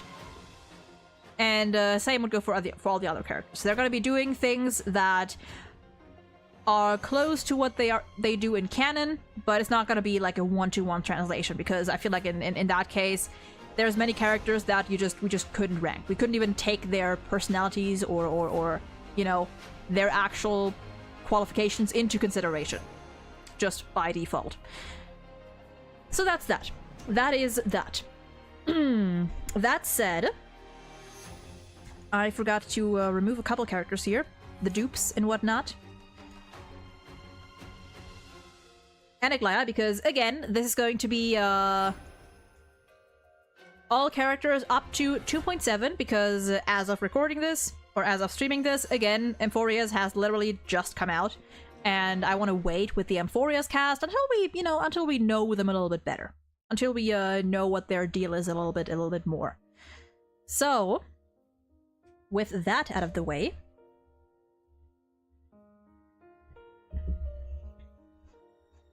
yeah, it is a modern AU HSR, because I feel like otherwise this tier list would not really work too well. Otherwise, at least half of these characters would be in these tiers, just by default, and we couldn't even look at like how well they'd actually do as a parent. We have 4 tiers, and the children. We have... Never mind, I thought someone was gonna call me, but apparently not. Starting from the top, we have the parents. Just straight up characters who would do a great job at parenting, who would be great at taking care of and raising children, one or multiple, whatever the case, who would just be able to do it, you know? They know what they're doing. They can raise a responsible, a loving, and an independent child without much trouble. Then we have the ones that do their best. They struggle along the way. They might need to figure things out, but all in all, it'll probably work out. You know, they might have their troubles along the way, but they do fine. You know, not perfect, but it wouldn't be a disaster. You know, they'd be able to work it out. Orange is the characters that would probably not be fit to be a parent. The ones who, whether they want to or not, chances are it wouldn't go well. Chances are it just wouldn't work out. You know, maybe they're too busy, maybe they're emotionally not ready or capable of raising a kid, but chances are it wouldn't go well. And then, last but not least, we have the ones that should not be anywhere near a child, preferably ever to teach them things. That just don't. Just don't. We are stripping them of... We are not necessarily stripping them of their obligations, we are keeping their occupations and, you know, their activities, what they do, as much as we can, you know, to a realistic extent, I suppose. I've mentioned this a little bit earlier. For example, Aventurine will still be a businessman, will still be working for a big corporation, would still be, and, you know, other IPC members, they'd still be business people, they'd still be, you know, probably traveling overseas and meddling with politics and all that kind of stuff. But they wouldn't be like traveling to other planets and stuff. Sven, welcome in! Does the Trailblazer count as a teenager? No. No. I feel like I would consider the Trailblazer to be like a young adult. You know, maybe like college and stuff. And you know, like in theory, they could have a child, whether adopted or not or whatever. But you know, that is probably going to be a case of I don't think it's going to work out, because fucking don't expect college kids to even have their own life figured out, let alone someone else's. But yeah, that's what we're going to be doing. That's kind of how we have to do this, because otherwise it just wouldn't be fair. You know, otherwise characters like many characters here would just be disqualified right off the bat without even getting a chance to look at their character, their personality, you know, what they're actually capable of. So there's that. There's that. I need more water. Hold on.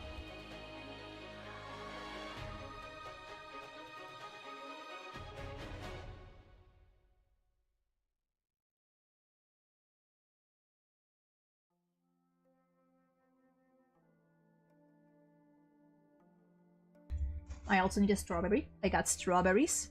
They're not great, but they could be worse.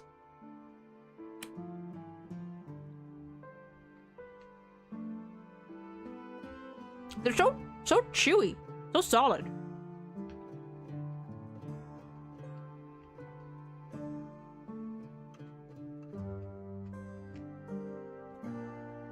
Very like hard, chewy strawberries. Not terrible, but not great. Anyway, let's get started with the first character on our list, which is Acheron. Right away, I would say Acheron probably not fit to be a parent. Acheron, while she wouldn't be a Galaxy Ranger in this, you know, in modern times, in a modern era, she wouldn't be like a Galaxy Ranger, not a Galaxy Ranger, an Emanator. Emanator, sorry. She wouldn't be an Emanator. You know, we'll do without that as well. Like, no Emanators, no, nothing of that sort. She would, we wouldn't, I don't really know what she would do, you know, if she was just a normal person, what kind of work she would do. But whatever the case, in this case, it wouldn't really matter, because Acheron she is too... There's too much emotional baggage. There's too much emotional baggage, there's too much trauma that I feel like she has not yet worked out at all. There's her memory... what do you call it? Memory loss issues? Whatever you want to call it. That would probably also get in the way. Just a lot of stuff that I feel like she hasn't worked out, and adding a child onto that.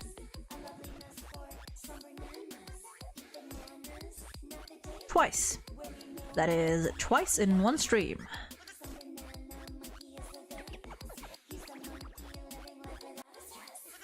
That is twice within this stream already. Anyway, I feel like she'd just be like too emotionally unavailable. She wouldn't really know what to do, I feel like. I wouldn't say straight up no, but I think giving her a child, it wouldn't work out.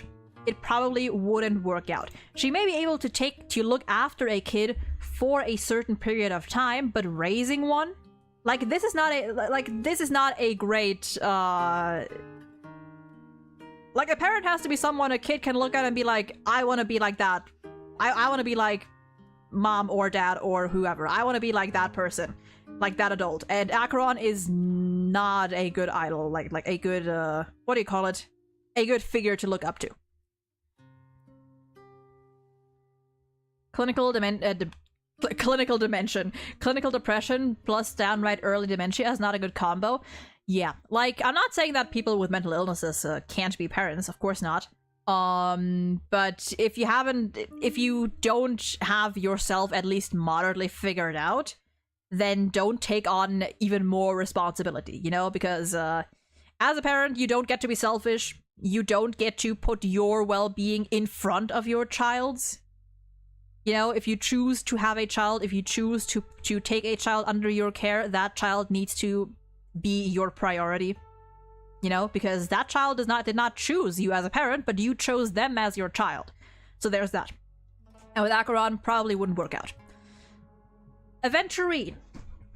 Okay. Hear me out. Aventurine, as a person, as you know, as a guy, would actually make for a decent parent, in my opinion. Just like Acheron, he has his issues, for sure. He has his trauma and everything. But Aventurine would know not... Number one, he would know not to let that affect the way he raises his kid. And number two, I think that genuinely being a parent, in Aventurine's case, could even be sort of healing. Listen, have you seen the way that he treated Kakavasha in 2.1? Genuinely, like, Aventurine is the type of parent that would give his kid the childhood he never had. That kid would be spoiled probably as well, but it would never wish for anything. It like if that child ever has any sort of problem, it ever gets into trouble, Aventurine would be right there supporting them no matter what and trying to teach them like everything he can. Would he be a perfect parent? No. He does still work for a big corporation, would probably be overseas quite a bit, so he chances are he might be more absent, or not present enough to be, like, perfect, but I think he would do his best to make it work. He would do his best to make it work. He would make sacrifices for his child, if he had one. So I am putting him up here. Tries their best, and it mostly works out. Mostly. Not perfectly, not completely. There's gonna be hiccups along the way, but he'd be fine for the most part. Argenti?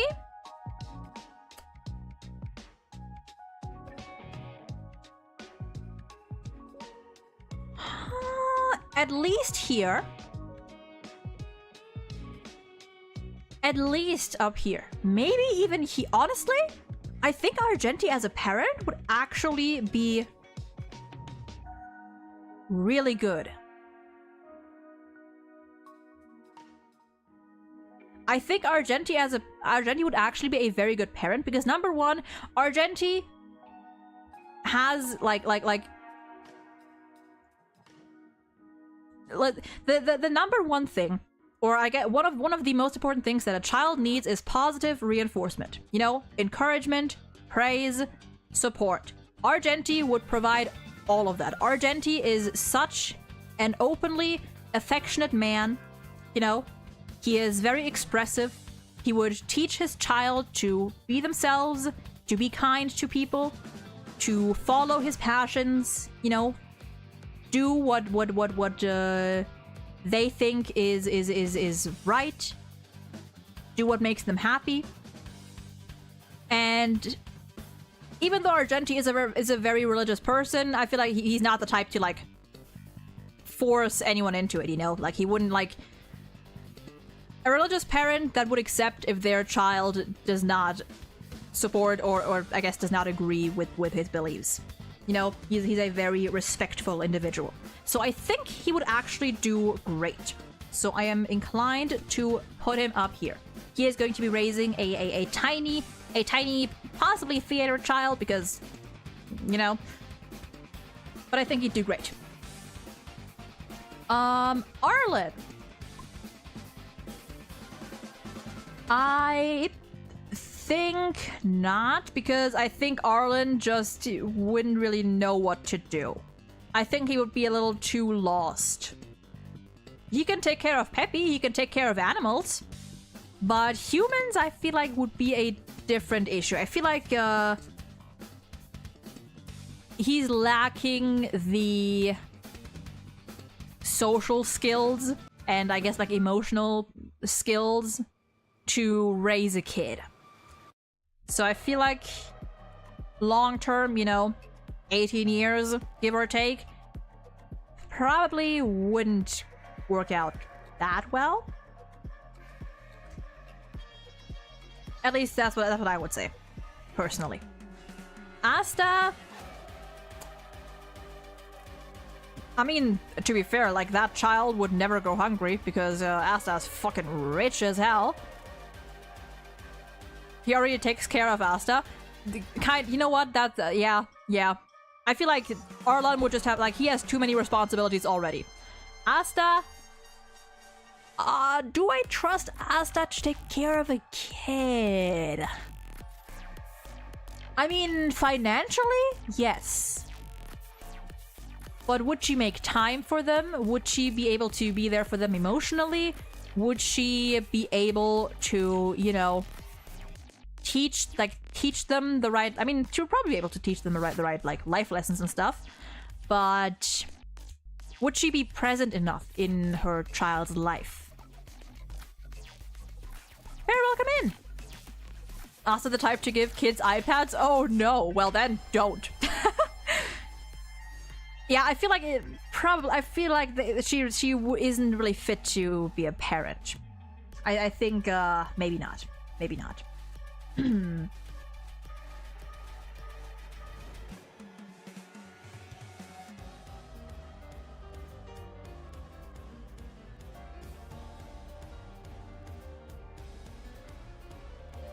Okay.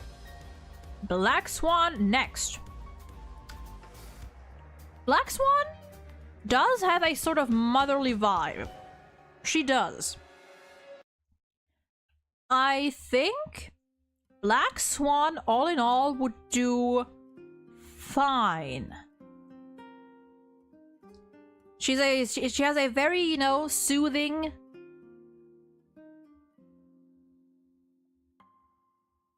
She's a very soothing person, you know?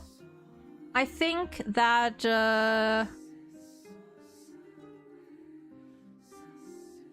she would be able to do it. I think she would be a decent parent. She would care for her child. She would make sure they were doing well. Maybe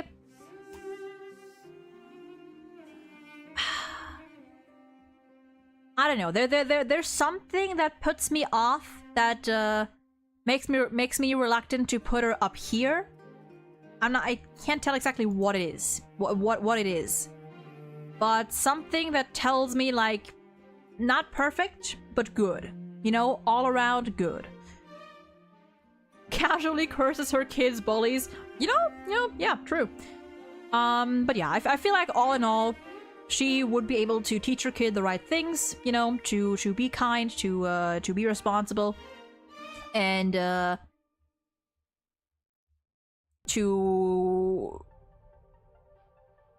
stay calm, you know, under pressure, under distress. So under duress, I think she'd do fine. She'd do all right. This one, however, would not do all right. Okay, wait. Pause. At first, I wanted to put him here. However, I'll put him in probably unfit to be a parent because Blade already is a girl dad. He is a girl dad. He is just severely traumatized and mentally ill, and he has not worked that out. So I think that if he had to, he could take. I feel like Blade. Okay, hear me out. Blade is the kind of guy that would never adopt a child, like, he would never choose to adopt a child or have a child. And when it comes to children, he might be a little, like, clueless. He might not be sure of, like, what to do. But I feel like Blade would be the kind of guy that kids are naturally drawn to. You know, there's some people that even if they have no idea what they're doing, somehow it works. Somehow kids just like them. You know, they just have that like child-friendly aura. And I feel like Blade would be one of those people, but just because he himself doesn't really know what to do, or he himself, you know, is too, like, he has too much on his plate to deal with a whole nother little creature for a long period of time. He's down here. He's down here. but I think in general, children do and would like Blade. You know? But with all his baggage, no. Sorry for the delay, but I can make the argument that Aventurine would just bring his kid with him on his business travels. True. That is true, but then the question is, would that be too much for the kid, you know? Like a kid that either has to stay at home with, you know, maybe the other parent, or some sort of like, you know, someone else to take care of him, or they travel all around the world with Aventurine, you know, whether that wouldn't be too much going on. So it depends. I feel like I think Aventurine definitely, he would try to limit his trips as much as he can. And if he can take his kid with him without it affecting, you know, their life much, like if they actually want to go with him, he would do whatever he can. But yeah, Aventurine just has to make a bet with someone that the kid will be all right, and the kid will turn out all right. Honestly, true. Yeah, he just make one bet. Just make one. Just make a bet, and it'll all be fine. That's all we need. But yeah, he would do what he could, but like his circumstances, even if we, you know, tone them down to a realistic standard, to realistic circumstances, it'd be complicated. It'd be more complicated. Ooh.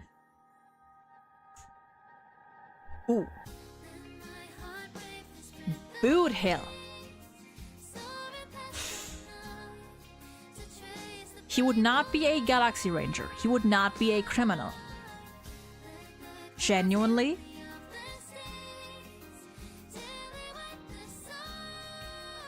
Because Boot Hill would not choose to get another kid. He would not choose to have or adopt a child. However, if it happened, if through some, you know, somehow he had to raise a kid through whatever means, through whatever circumstances, he would be great, because Boot Hill is the type of guy, the type of father to work on himself and fix himself for his child. He would make every sacrifice that he needs to for his child to turn out fine. You know? He would get his life back in order. He would try to be a good role model for his child. You know? Like, a kid would be the ideal motivator for Boot Hill to get his shit back together. You know? To pull himself together. And yes, Boot Hill is, or I guess was, canonically a father. Yeah, he did have a little girl that he took care of. And that died. Huh? Okay, never mind. But yeah, I think Boot Hill as a parent would actually be great, just because whatever flaws he has, whatever problems he has, he would work on them to guarantee his kid a happy and healthy and safe life. Which is why I'm putting him up here. Like, Boot Hill as a parental figure, so caring, so nice, so kind, and he would also teach the right lessons. Maybe, like, well, no. I mean, Boot Hill's methods, or like, I guess his understanding and sense of justice are a little, not necessarily the most peaceful. He doesn't always have the most peaceful approach, but I feel like that might not translate to what he teaches his child. I think he would teach his child to, you know, not, you know, to resort to, for violence. He would teach his child that to use violence only as a last resort, you know? So I think it'd be fine. Baranya, too busy. Whoops. Bronya, too busy. I think she would, not on purpose, but she, neglect. Yeah, Bootil is like the fun. Bootil is the kind of fun dad that, like, he doesn't have to try, you know? Like, he would be the type of dad to acknowledge that, like, he's not on top of, he's not, like, up to date with the youth and whatnot. He acknowledges that, and he just does things his own way, and that alone would make him so fun. I feel like Bronya as a parent would be too absent. She'd be too busy with work, and she, yeah, I feel like it wouldn't really work. Zayla would be the present parent in that relationship. True, but also I don't think Zayla would be a great parent, personally. I don't think she'd be great, genuinely. I feel like,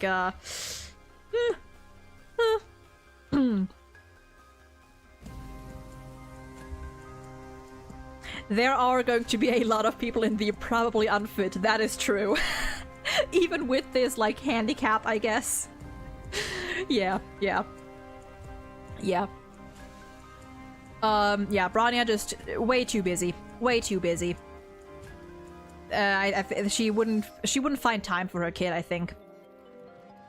Cocolia also manages to be a good mother. Don't see a reason why Bronya can't. Did Cocolia bury herself in her work like Bronya does? Because Bronya is like, she is not giving herself she is not giving herself a break.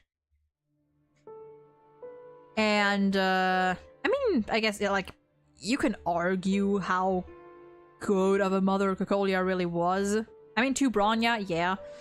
But especially later on, I feel like you can, I don't know. I do think that, I mean, to be fair, Bronya definitely gives the vibes of a child that had to grow up too soon. So, in that aspect, I would doubt... I would put Cocolia's parenting into question. Seeing the amount of paper that Bronya has left after Cocolia, I doubt that she even did paperwork. Cocolia! But just like Bronya really gives like kid that had to grow up too fast vibes, which is an automatic like red flag, like parenting red flag, because your child should get to be a child for, you know, as long as they can. And I feel like in Bronya's case that might not have been the case. And with Bronya, I feel like that kid, I mean, the kid would be independent, but that is not necessarily a good thing if it happens too early, you know? So there's that. Dan Heng.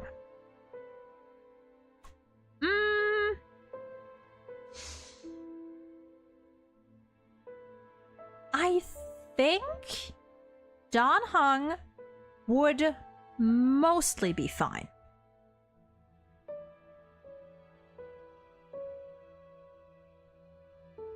I think he'd be fine for the most part. He would probably be struggling quite a bit at first, and he would have to get help. He does already kind of parent March, true, and the Trailblazer, sort of. I think that he would have to learn what to do at first, but he would pick up on things very quickly. And the good thing about that is he would, like... his child would quickly learn about personal boundaries and privacy. Because Dan Heng is a person who values personal space, not to the point that he would be, like, very neglectful or negligent, but his child would quickly learn the value of, you know, having time to yourself, letting yourself process things, letting yourself, you know, take your time and stuff. The Dan Stell shippers brainwashed me into thinking he'd be an alright parent, not gonna lie. Honestly, kinda based. And, I mean, if he needs a babysitter, he can just ask March. Like, March, I think, would honestly be a pretty good babysitter. He has Himiko and Velt right there who could give him advice. Like, those two are little, like, those two are just parents. Like, they'd be able to give to like, he has a good, that's also the thing. Dan Hong has a good support network. If he doesn't know what to do, he has enough people that he can turn to. So I think he'd mostly be alright. He'd struggle a little bit at first, especially if his child turns out to be more energetic. But all in all, I think he'd be fine. I think he'd be alright. Let me get one more strawberry. These strawberries are big. They're very big.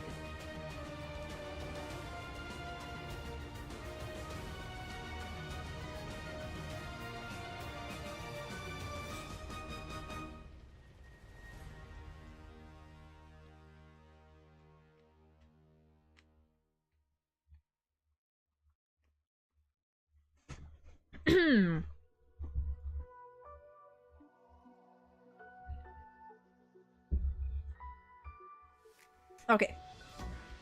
Next on the line is Dr. Ratio. This is an interesting one. I think Ratio would be fine for the most part. I think that Ratio's main issue would be he would have to learn how to talk to a child and how, you know, like Ratio's a very blunt person, he's a very direct person. He can be a rather strict person, so he would have to learn how to tone that down for his child. The upside is that child would, like, get the best education. That child would have a brilliant education, and Ratio, I mean, I think Ratio is the type of, like,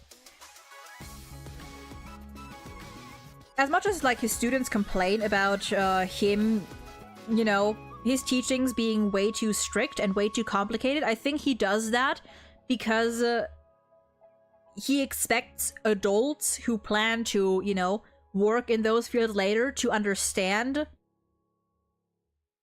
what he's saying, and he just wants to make sure that these people are fully prepared for what they can, what they can expect, or for what they later want to do in life. For a child, I think he would be very, very aware that a kid, you know, has a limited understanding of the world, everything going on, a limited vocabulary. That kid may, like, need more time for certain things, and he would take that time, and he would try to adapt to his child's pace. He would definitely get into fight with teachers. He would absolutely get into arguments with teachers. Like, for sure. Ratio is the kind of guy, he would get a hand on his child's curriculum and study it front to back, so that if their teacher fails to explain something properly, he will do it instead. Like, that child will be covered until they graduate. Asian parenting for Dr. Ratio. Ratio would know. I mean, isn't the thing with Asian parenting usually that Asian parents are also very strict, and, like, positive reinforcement isn't really, like, that common? I think for Ratio, he would try to give lots of praise and encouragement. And I mean, listen, like, as a scientist, you know, like, I feel like Ratio, if he ever had to have a child, he would do research. He would do so much research. And then he would also learn that, you know, punishing your kid for mistakes, it doesn't really work out long term. So he would quickly scrap that idea, and he also wouldn't want that, I think. I mean, learning how to express himself so that children don't get traumatized by him wouldn't be that hard for him, not gonna lie. Yeah, true. It's like, Ratio knows how to talk to people in theory. I think he just doesn't see the need to. And I feel like his child would quickly pick up, like, if he realized that maybe he's being too harsh on his kid, you know, there might be some misunderstandings, he would try to make sure that his kid understands that he may phrase things, you know, wrong at times, or he may misspeak at times because he's, you know, just that kind of person. And I think his child would quickly learn how to deal with that as well. Not to an extent that, like, they'd have to walk on eggshells or anything, but just, like, that they'd be aware if Ratio has a bad day, or if, you know, he's not in a great mood, or if he says something that might strike a wrong chord, they would know that he doesn't mean it. And Ratio would quickly realize what he's doing and try to make it right. All of you to assume he would even send his child to school. That child is getting homeschooled 100%. Also, yeah, true, actually true, yeah. Either that, or they would be taught only by people that Ratio himself considers to be qualified. Actually, yeah, Ratio would hate the school. Ratio would hate the school system. So he would definitely either homeschool his child or, you know, handpick their teachers based on his standards. So yeah, there's that. There's that, yeah. Honestly, I feel like just him homeschooling them would work better because, I mean, the man already has 8 degrees. What's a couple more, you know? What's a couple more? Like, every science subject would be covered. Languages, no problem. Art, I mean, obviously, like, that kid would probably also be pretty good at, like, he would definitely, like, hone their artistic skills as well. Ratio's just an all-rounder. So, honestly, yeah, he would homeschool his kid. He would homeschool his kid, and they'd be doing fine. Because Ratio would actually teach things that are necessary. Ratio would actually teach his child what they need to grow and to function later in life. He would teach his kid about taxes, for example, which my school never did. And I went to like the highest level of school, like, in Germany. So, and they never taught me any of that. So, honestly, I would love to have Ratio as a parent. I can deal with some, like, emotional, you know, bluntness, I guess. You know, some emotional little fumbling. I'd be fine with that.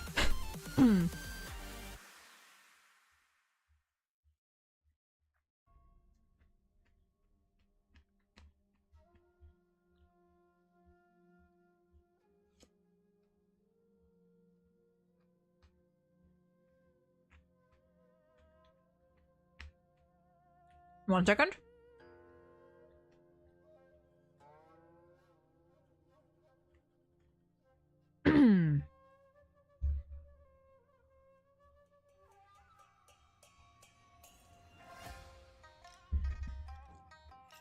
Okay. Next on the line is Fei Xiao. Assuming she would still be in the military. Maybe not. I feel like Fei Xiao would more so fit the role of, like, the cool aunt, you know? Like the fun, cool aunt. But not necessarily a mother. I feel like she wouldn't have the time for a child. I feel like that's gonna be the case for quite a few here. That's gonna be the case for quite a few. I feel like she, yeah. Like her, duty called, you know, and, she would also, you know, like, if she's in the military and she also, you know, participates in... I mean, that's assuming she would participate herself in war, you know, in which case that's putting her life in danger. So that kid is going to live with the risk of losing a parent at any given time. So there's that too. I feel like she's, yeah, I don't know. I don't know. Probably not. I would let her babysit my kid, but not raise one. Firefly. Chronic illness. Chronic illness. And again, I feel like this... I feel like my takes on parenting are not gonna be agreeable with everyone. But I feel like probably not. Just because if your parent, like, if you have a parent with a chronic illness that could die at any time, that is a big risk. If she's not adopting, if it's like if she's just choosing to have a child, like a biological child, then there is also the risk of, you know, inheriting said illness. And that is another whole problem. Yeah, the terminal illness, like, that's too much to put on a kid, you know?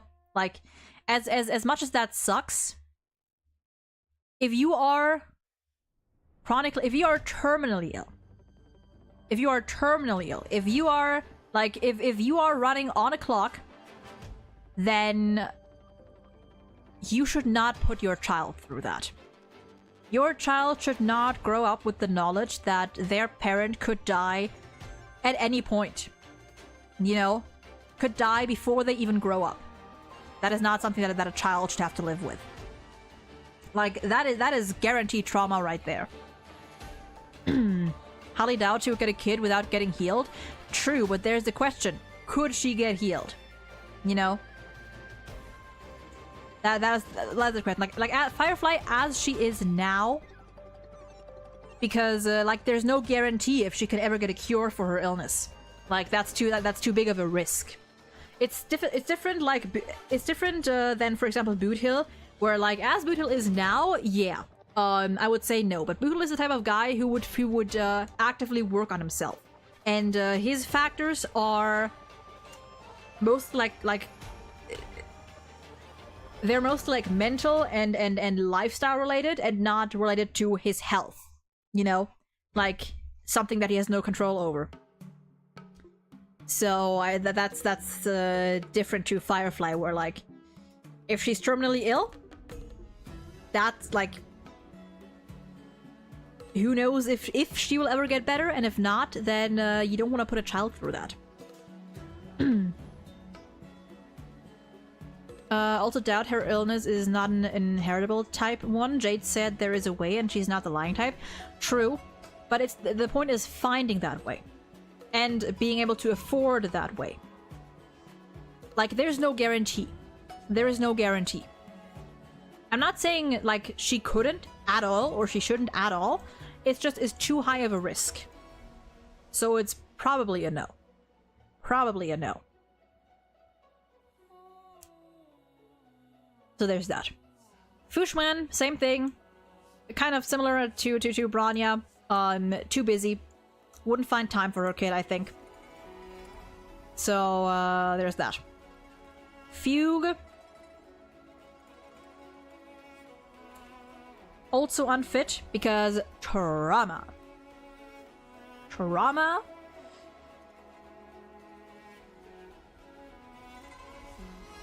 In Fugue's case, the chronic illness would be, you know, like the after effects of the destruction, which would just be like, I guess, like chronic pain, which in like unlike Firefly is like not a fatal illness, you know, not a terminal illness. So if they could make do with it, but I think emotionally she just would not be ready.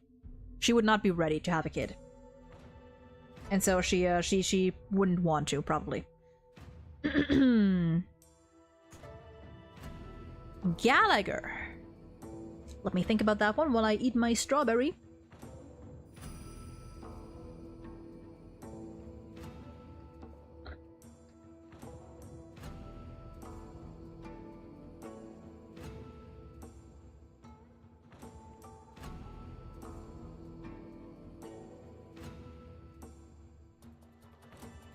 Gallagher feels like a wine uncle for some reason.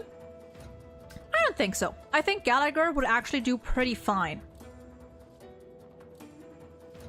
Gallagher is kind of like... You know how we call Boot Hill the fun dad? Gallagher would be the dad that tries to be fun. You know what I mean? Like, Boothill just is a very goofy guy in general. I feel like Gallagher would definitely try to, you know, like, stay up to date with trends and whatnot. It just wouldn't necessarily work. Like, he's the dad that tries, for sure. He definitely tries.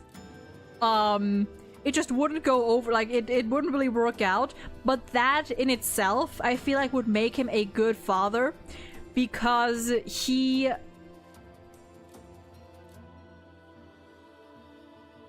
like, he works for it, you know?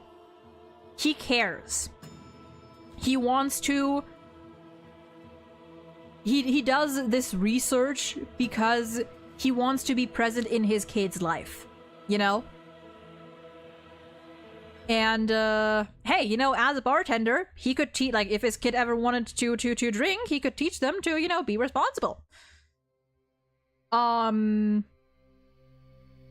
think Gallagher all around would be a good dad. Like, personality-wise, I think he's good. How do... what's that meme called? Like how do you do, like fellow youth or something, or fellow youngins or something, with like the old guy on the skateboard. I feel like that to a toned down extent could be Gallagher. Are you guys feeling skibbity? Oh god, no. But like, you know, like he's fun in the way that like he's just so awkward. But I think he'd actually. Do I even put him in A+ parenting for that? Actually, like, that aspect isn't. I wouldn't even. That's not even like a bad thing, you know. Like he's awkward, definitely. Like he's a dork. But as a parent, I think he'd do great. I think he would know how to talk to children. I think he would know how to deal with kids. So, putting him up there. Putting him up there. This conversation maybe sent you a DM. Oh god. Oh god. Oh god. Oh dear god. Ah, the chat is below again. God damn it. Ferbalak, thank you for following. I need to move chat. Wait, where do I move chat? Where do I move? Where do I move chat? Where do I move chat? Do I move? I move chat down here. Sure, I move chat down here. Whatever. Okay, hold on. What did you send me? What did you send me? Hold on. Oh dear. Oh dear. Oh, I know. Oh, it's the. Hold on. I can actually look that up. Yeah. Hold on. I know that video. I know that video. Hold on. Let me see if we can just watch it.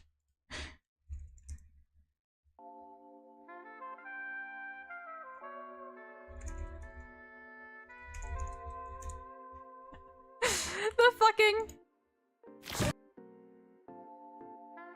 I love that video so much. I love it so much. Hold on.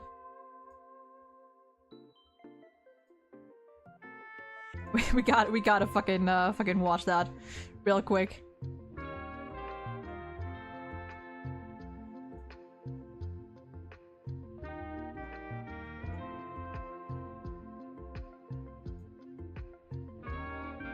Hold on. Here. Oh, there's no. I'll get them to sign it. Hold on. I'll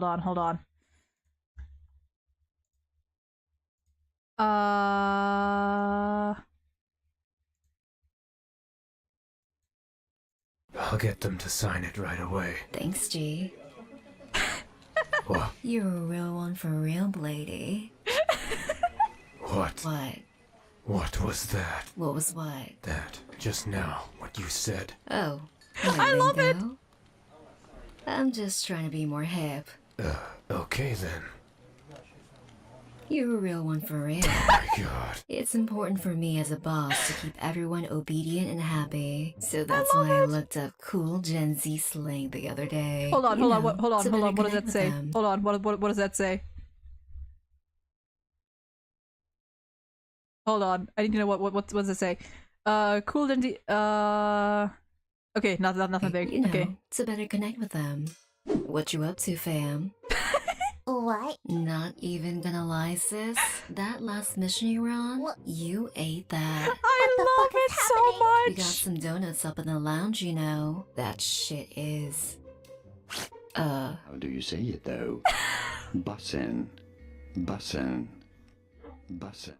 That shit is bussin'. Oh my god. What? I love it. What you crying for, Oomphy? You the Not the goat. fucking. I can't do this anymore. You're singing right now. Oh, so Cool, good. So good.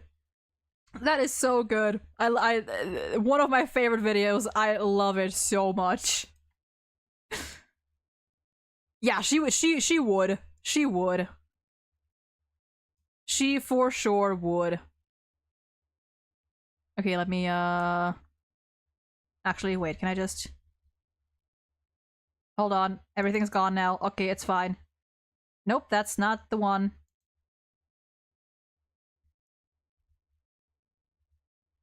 Hold on. Hold on. There we go. And we're back. She would absolutely do that. Like, I mean, we're getting to Kafka soon, but, yeah.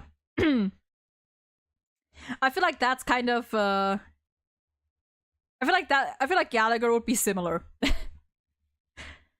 Why does it feel like better quality on Twitch? That might be, I think, because the YouTube streams right now, it only goes up to 720p. So that might be why, and Twitch should be 1080. I feel like I think that is a reason. That is a reason. But yeah, fucking love that video. Let's see, Gallagher. Honestly, no complaints. No complaints. Oh wait, music. There we go. On the other hand,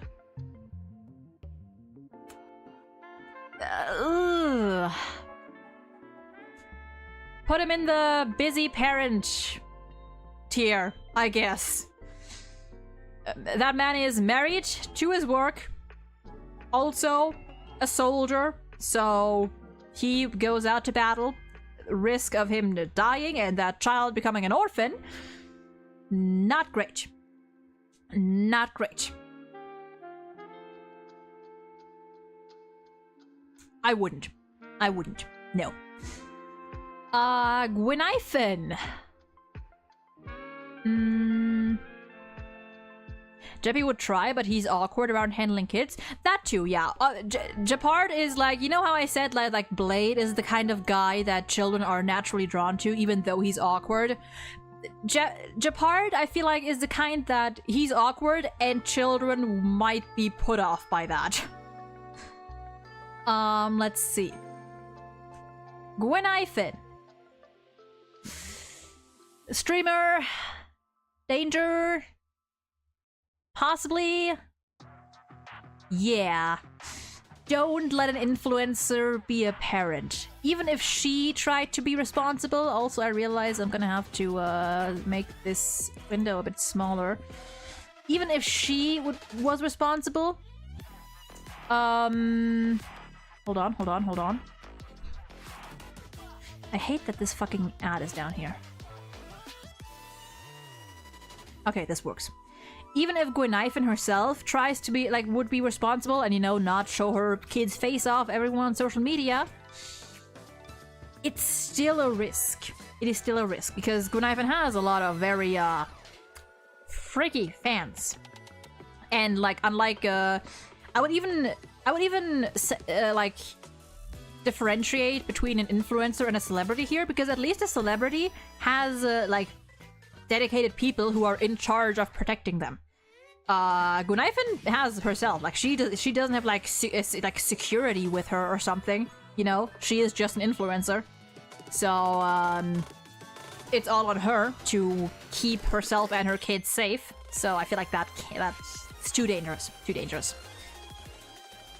I realize that, like, I feel like this tier, like the don't tier, is gonna be kept just for like the extreme cases where I'm like, just don't. Like, whatever you do, like, do not let that person handle a kid or raise a kid at all. for whatever reason. I have a couple of characters who would fit in that probably. But yeah. Hanya, busy and trauma. Busy and trauma. So I think that's that. Gui would be a streamer mom. I'd say immediately don't, but I've seen people pull it off. Yeah, I think like as an influencer, you can be a parent and make. I mean, I know influencers and or at least like streamers. You know, like there's many streamers who have kids. So I think it can totally work out. Just Gwyneth in particular, I feel like she's she's not settled down enough for that, if you know what I mean. She's not settled down enough. Her fan base canonically is very like yikes.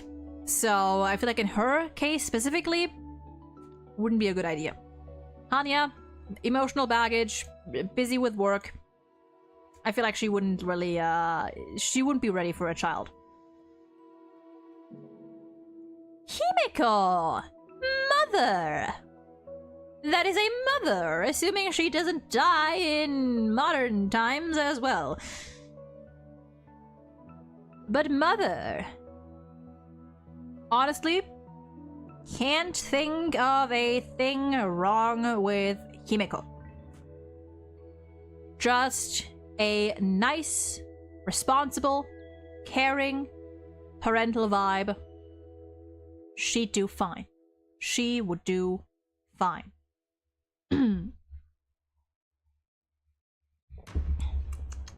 Hold on. I need to get some chocolate.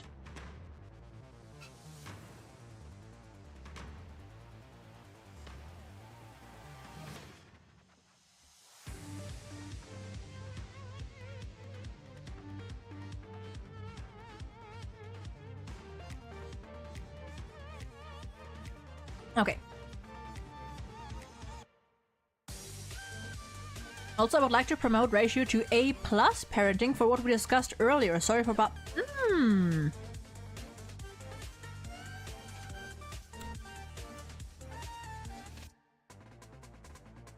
You know what? I agree. Because Ratio, as we discussed earlier, he would make an active effort. He would do it, like, he would prepare. He would prepare. And Ratio is a man that can adapt quickly. So... yeah, I agree. I agree. You know, thinking about it again, Ratio might be a bit, you know, he might struggle a bit at first, but he'd be on top of it so quickly that I feel like it's a different case than Dan Hong. Ratio, he would figure things out very quickly. You know, unlike Dan Hong, who I feel like might take more time, Ratio would figure things out very quickly. If he has any time to prepare, he will. He will do extensive research, how to raise a kid, what to pay attention to, you know, everything that he can get his hands on. So I agree. We are promoting Ratio to an A+ parent. By the way, these tiers like are not ranked. Like,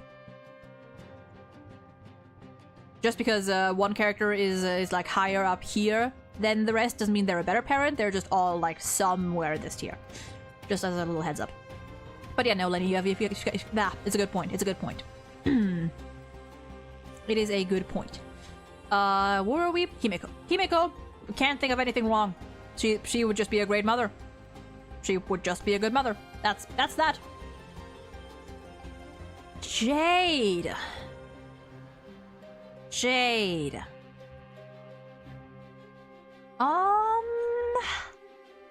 So Whoops. Whoops. No, she's not a child. I would put her at the very least in unfit to be a parent. I would possibly put her in don't, just because I worry what lessons she would teach her child. And also, like, that child is eventually gonna know what her mother is doing, which is, not, like, call it, I mean, even if I wouldn't call Jade evil, what she does is still shady and, you know, very, very sleazy. So, I don't think she should raise a child. I don't think it would go well, because eventually, even if she teaches her child all the right things, eventually that child is gonna figure out that that their mother might not be following the same teachings, and you know, that would inevitably lead to conflict.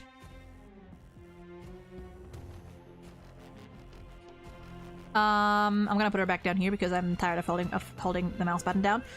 My class officially started, so I'll see the VOD for the results. Hope you have a good day and that your throat doesn't suffer. Thank you, Lenny, and good luck with class. And enjoy it if there's something to enjoy. Otherwise, just good luck. Wouldn't that be all Stonehearts though? Also include Aventurine.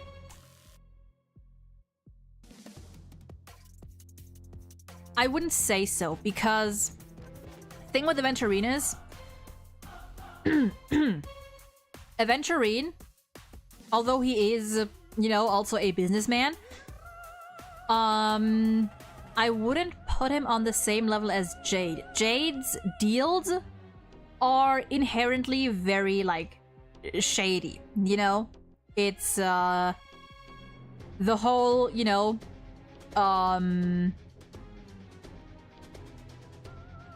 what's it called? Like the deals she makes, you know, making people sacrifice something big for, potentially temporary gains and then kind of trapping them in, you know, like taking advantage of their greed, or even encouraging them to be greedy. Aventurine, I think, would be different in that regard, because he, although he does work, you know, for the same corporation, for the same company, number one, it's like his role is different. He still makes deals, but Aventurine, funnily enough, is also a man that values fairness. Like, Aventurine wants things to be... Aventurine doesn't like cheaters. He doesn't like cheating, you know? As sneaky as he is, I'm remembering what Black Swan tells us about him, like, early on, is that no one values contracts more than a merchant. Aventurine's thing is, Noor, that you have to be very specific with him. You have to, like, take a close look at the details, you know? You have to make sure that you ask enough questions, you know? You don't leave things out in the open. So in that way, I think he's different from Jade, who kind of encourages people to make very risky and bad choices. You know, kind of encourages people to make sacrifices for things that, without her meddling, they wouldn't even have wanted, or they wouldn't even have really thought about. So that's where I set those two apart, if you know what I mean. So yeah, that's that. So I wouldn't put them in the same realm. I'm just thinking of whether I would put Jade in the straight up don't tier, or just probably unfit. I don't think Jade is bad with children. I just think that as a mother, Jade is not a good role model. I think that's more so it. I'm inclined to put her in don't. I think Jade, while I do think she would be good with children, or she is good with children, she is not a good role model. Just because her practices are inherently, like, very predatory. That's the word I was looking for. So yeah, there's that.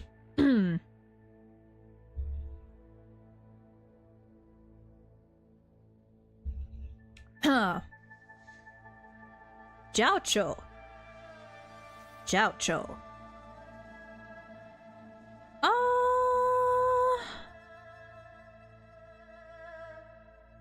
You have Topaz who admire her and she didn't turn out questionable? I mean, did she not? Did she not?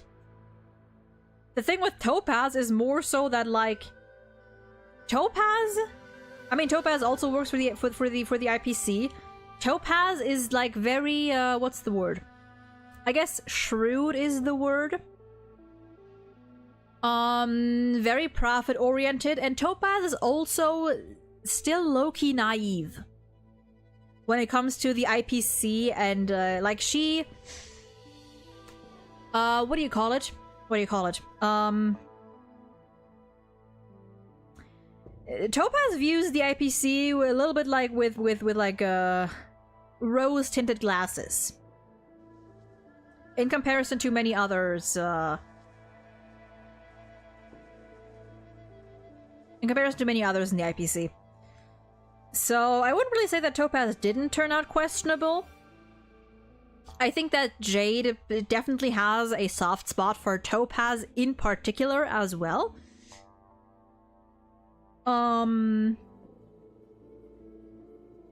Topaz is not on the same level as Jade. I mean, we'll get to her later on.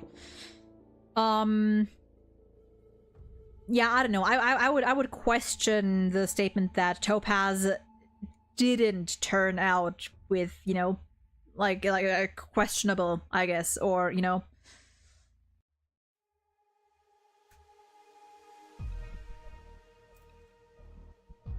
Yeah, I'm not sure. I'm not sure. I think with Topaz, there's also the aspect like Topaz was raised as a member of the IPC, so with her, Jade could just go all in, you know? Like, we're assuming that Jade raising a kid that that from the start has no connections to the IPC, just raising a regular kid. Topaz was raised with her later role in the IPC in mind. That is the difference. So Topaz has sort of been a little I want to say sort of like indoctrinated, you know, to view the IPC a little more favorably, and by that nature, of course, also Jade, who taught her a lot. So there's that. There's that. I think I would put Jade in don't. As in, like, just don't raise a child. Because, either she would let her, like, she would teach her, like, she would go the Topaz route, and that child would inevitably also end up with, you know, like Topaz, I guess, for lack of a better, you know, phrasing. Or that child, or she would teach her child, you know, values and lessons that might go against what she actually does, and that is going to lead to conflict later. So there's that. I might have to rework like this, like these two tiers later on. Anyway, Jiaocho.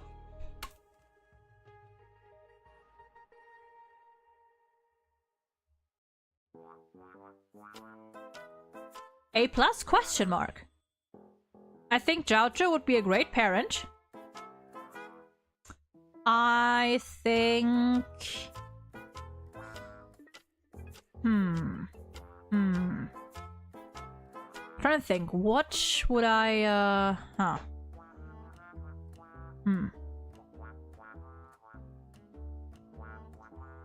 The thing is, though, every single time there's a conflict between regular IPC procedure and what's good for regular people, Topaz never chooses the IPC.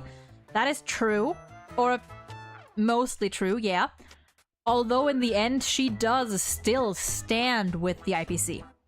And that's what I mean with, like, Topaz being a little, I don't know if naive is the right word. But, like, the way she talks about the IPC is definitely more positive than one would expect, you know? Like, the IPC, big capitalist overlords, and Topaz is here like, well, I feel like people often, like, they have a very negative view of us, and, you know, that some people might misunderstand their intentions, where I feel like, genuinely, she might be the one misunderstanding said intentions, and, trying to portray them in a more positive light than it actually is. Like, the IPC's number one priority is always profit. It's always profit, no matter what. And that's why I think that Topaz in general, just like, she is not really fit to be an IPC Stoneheart, especially, or like in the IPC, just because Topaz actually is kind. And like, her view of the IPC is a little overly optimistic. This OST is such a banger. Ba-dam, ba-dam, ba-dam.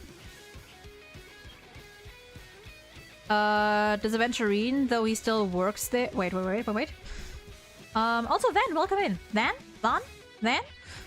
Does Aventurine, though he still works there, I find all Stonehearts questionable as parent. My main reasoning for Aventurine, to summarize it, is that Aventurine, while he would still, you know, he would still be working for the IPC, he would still be traveling a lot, overseas a lot, so I'm not putting him up here, but Aventurine would teach his kid all the right lessons.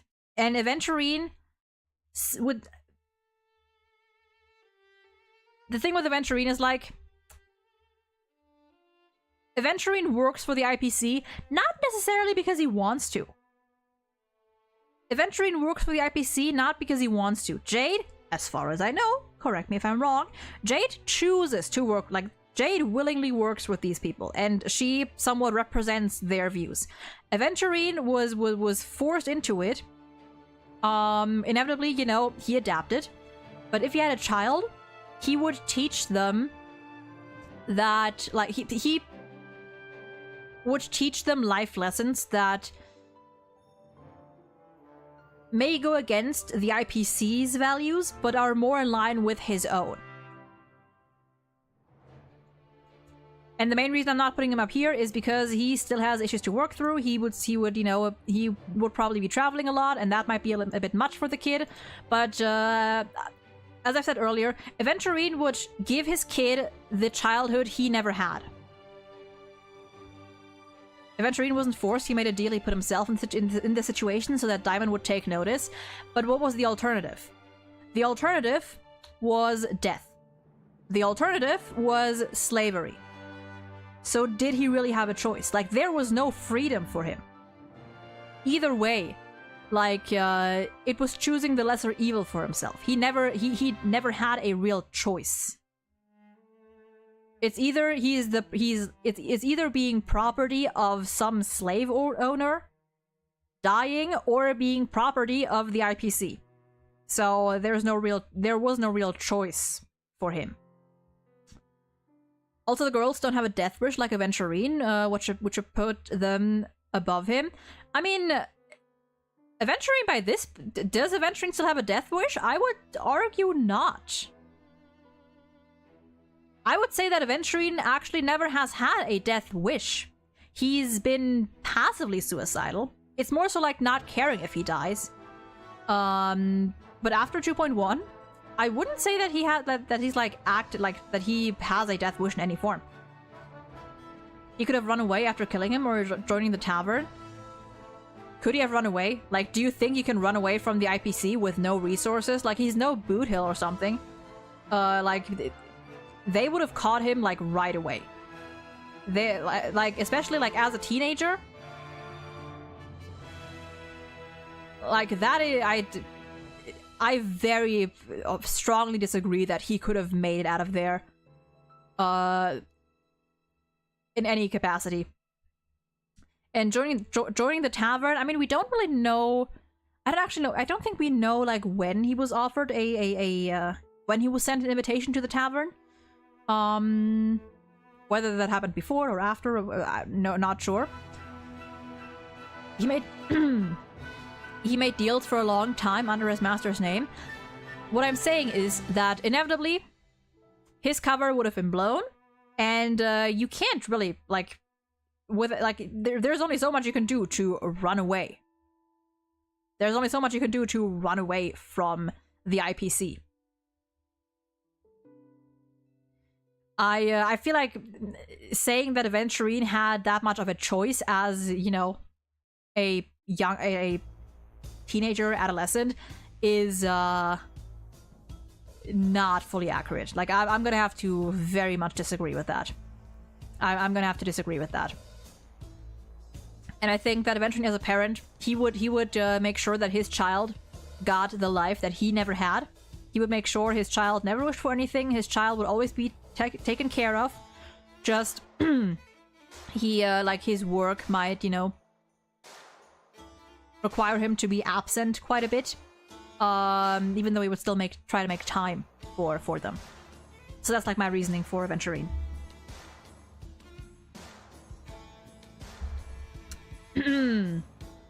But yeah, like I strongly disagree with the idea that Aventurine ever really had a choice. Like, he was always someone's property. He was always playing with that. Like, his options usually were either being owned by someone or dying. You know? Like, there was no real way out for him. So there's that. Let's see here. We are making our way through, you know. I do want to. I think for some of these might hopefully go a bit faster. Where was I? Jiaoqiu. Can't really think of anything. I think he would be a good father. He might overwork himself a little bit. Wait. He might overwork himself a little bit. But I think having a child, he would try. And it would work out for the most part. So I'm gonna bump him down by 1.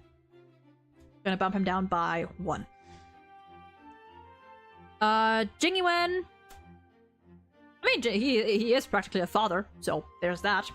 But also busy man.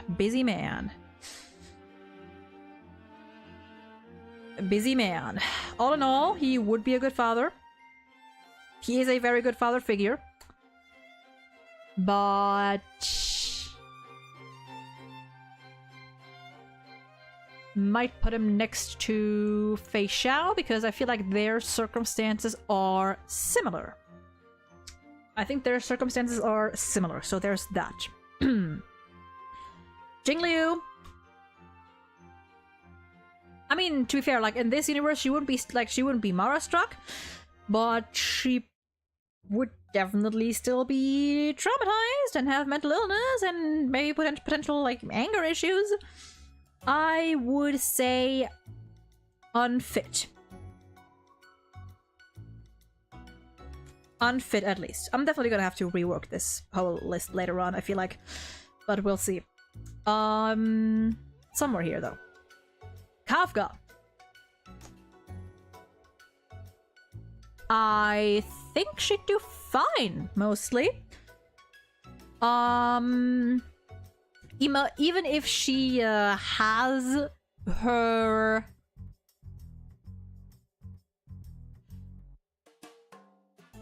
Even if she herself struggles with experiencing, you know, certain emotions, I think... Okay, here's the thing, like... Kafka, I think, would be able to teach her kid well, even if she herself doesn't have the experience to back said teachings up. You know what I mean? Like, Kafka doesn't feel fear, or she doesn't know fear. She's not, like, very in tune with her emotions or experiences certain emotions, but she still knows of them. She still knows what they do, what they're supposed to feel like, I think. And she would be able to pass on that knowledge to her child, at least. So I think that would work. Linksha? I don't know much about Lingsha to begin with. I know she's also kind of busy. She is giving me like more big sister vibes than motherly vibes. I don't know whether her workaholism extends to like Bronya, Fu Xuan, or whether, you know, she'd be able to like she has a better work-life balance. It feels like she would. But also, would she even be... Would she be... I feel like she wouldn't want a child. But if she had one... Now, I don't know. Lingsha feels like the kind of person that would kind of cave under the stress. I feel like Lingsha would be good as like an aunt or an older sister, but as a mother, I feel like it'd be too much stress for her, if you know what I mean. So I'm gonna put her in unfit. Or probably unfit. Oh god. We're so close. Well, we're not really close, but I'm gonna try to get through this quicker. Luocha, traveling all over. We also don't know anything about him, so I'm gonna say unfit. Just because we don't really know much about him, or I don't know much about him, so I can't really speak on it. Actually, you know what? I'll do something else. We're gonna add it here.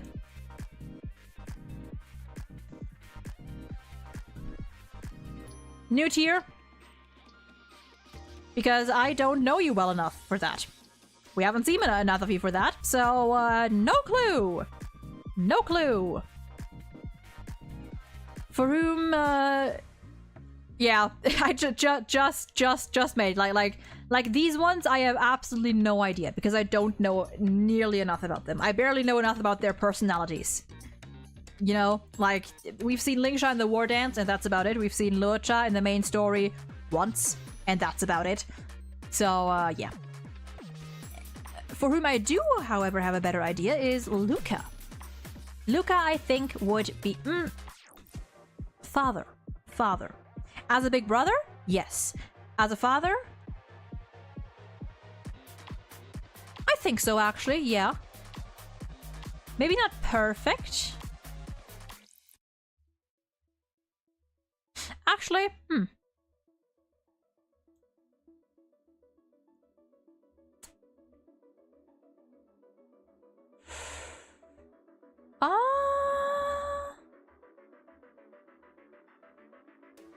I feel like Luca at first might be a similar case to Dan Heng, where he needs... Actually, no. Luca is good with kids. So, you know what? No, Luca is good with kids. And I feel like he like... It's not like he's doing anything, like, inherently... Like, he doesn't travel a lot. He isn't, like, extremely busy. He would... You know, he would make time for his child. So, I think he's fine. I actually think he's fine. He's fine. Yeah. Lynx goes on a lot of expeditions, and I think she wouldn't. I think she wouldn't be ready for a child. She's also very young, you know. Like she's like what, 80?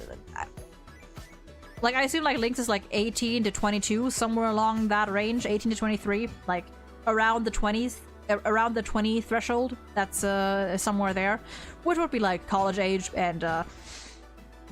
I don't think so. I don't think she'd be ready for it. I think she would struggle a lot. March. Babysitter, yes. Sister, yes. Mother, no. I also think she'd be too overwhelmed. She wouldn't be able to handle it fully. I feel like she's not mature enough for that. Yeah. I think she's not mature enough to be a parent, so there's that. Motze.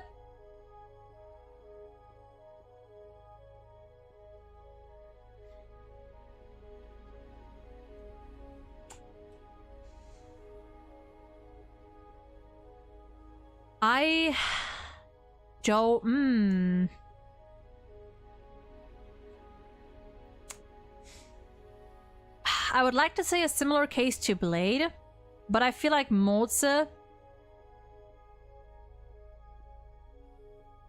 would have it even harder in that, like, he is even more withdrawn. Like, he is like purposely very withdrawn. And I feel like he wouldn't, like, he could look after a child for a little while, but as a parent, no, I feel like it wouldn't work. Like, emotionally, physically, he wouldn't be able to be present. Like, he would have no idea what to do, even if he had like figures like Fei Xiao and Jiao to help him. I think there's just too much going on. So, no. Natasha? Yes? She'd be busy, so that knocks her down a tiny bit. But not busy to the extent that she wouldn't make time for her kids at all, or for her kid at all. Or that she wouldn't be able to. So I think I'll put her down here. Kind of similar situation to Jiao Cho, that she's prone to overworking herself, but not to the extent of like she would try to make time for her kid, you know? So she's up here. Pela. No, I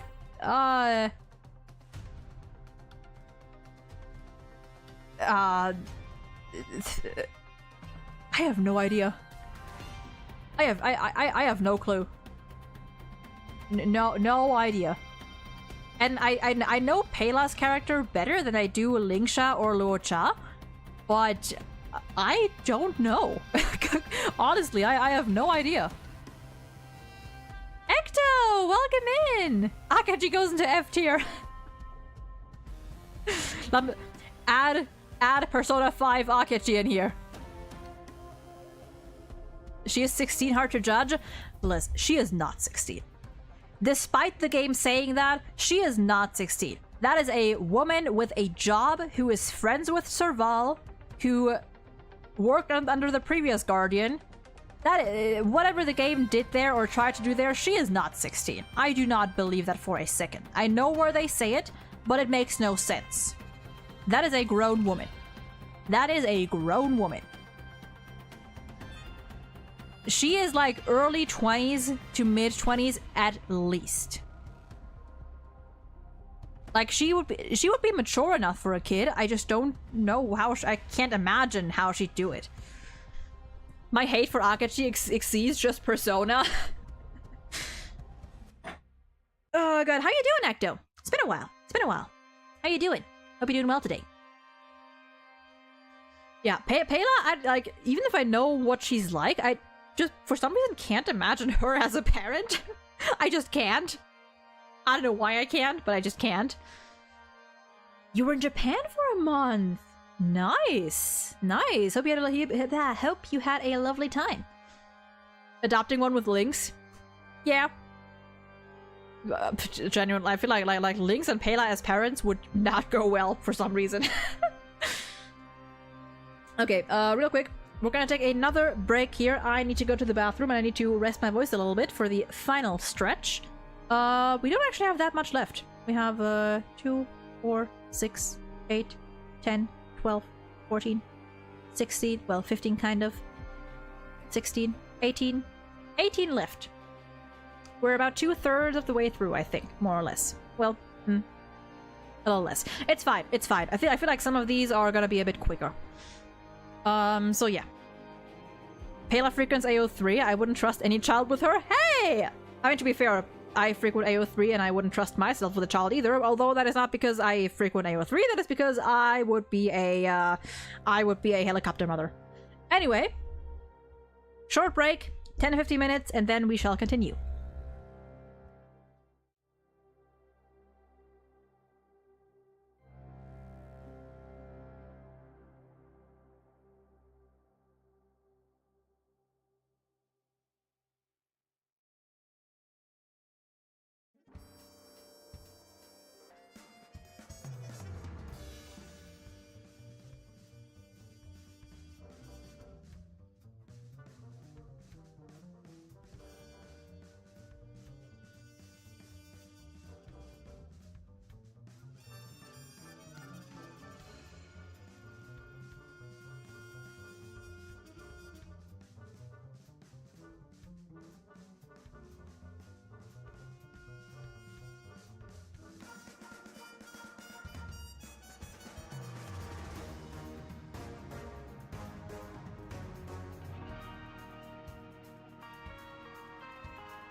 And we are back.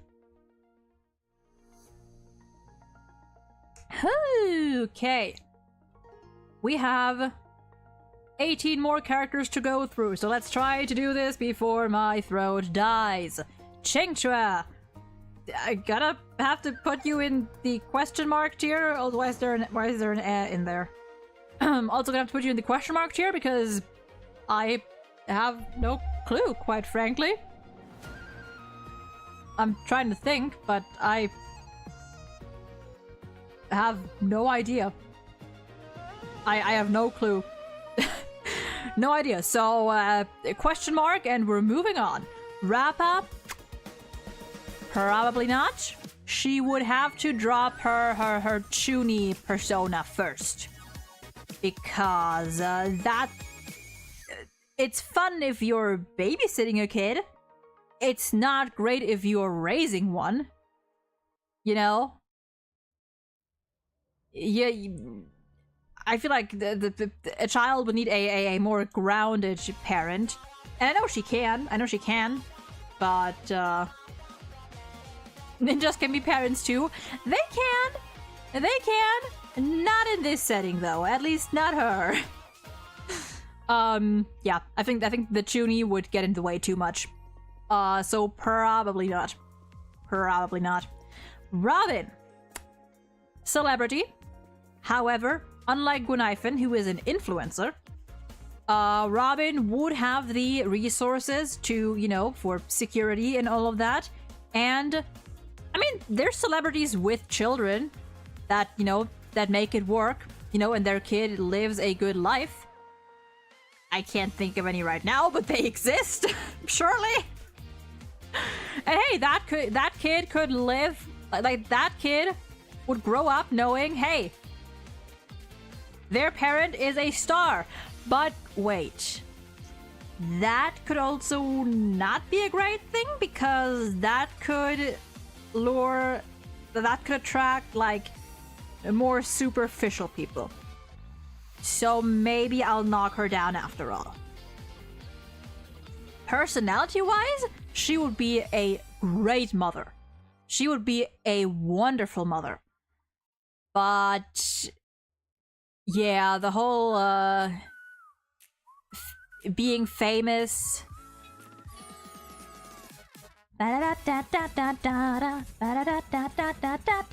Okay, sorry. Yeah, the whole, like, being famous thing does get in the way. It does get in the way, I think. So there's that, sadly. Ranmei, don't. She can't even take care of pets, let alone children. Do I have to elaborate? She neglected her own creations. So why should she take care of a child? And Idol getting a kid, I've seen Oshinoko enough to know that's a bad idea. True. True. Yeah. Oh god, this one is a... Some might say this is an easy no. However, I do agree that this is somewhere here. But... So here's the thing. I would trust Sampo as a babysitter. I would let Sampo babysit my kid because Sampo is good with kids. But again, circumstances. Even if I think he would be the type of guy to try and pull himself together for his kid's sake, like Boothill, similar to Boothill, but with him there's less, he has less control over the consequences. Right, for a man who's been doing a business that very much attracts bad apples and enemies for a longer time, just suddenly quitting that isn't really that easy. So I'm gonna have to put him in here. Zela, I just don't think she's emotionally mature enough Or maybe mature is not the right word.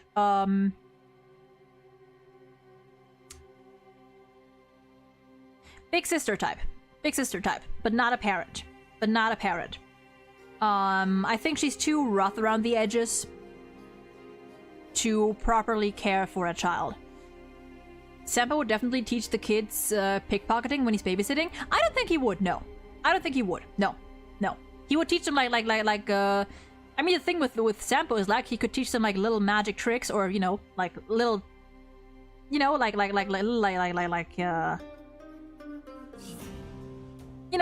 tiny little magic tricks, to keep kids entertained. But he would not teach a child anything bad. He would not teach them anything like illegal or bad or something. He would not do that. I strongly disagree. I do not think he would do that at all. But yeah, like circumstances. Zayla, I think she's too rough, like too she's lacking the gentleness that one needs when raising a child, I feel like. Serval, I think would be fine. Mostly.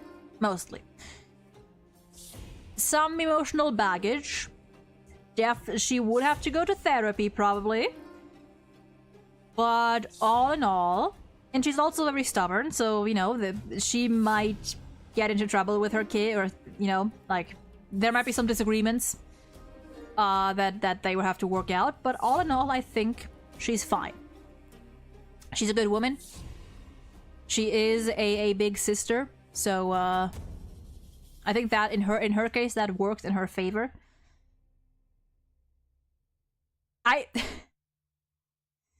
I volunteer as tribute to helping Serval get a kid. You mean like adoption, right? Like you'll help her like with the adoption papers?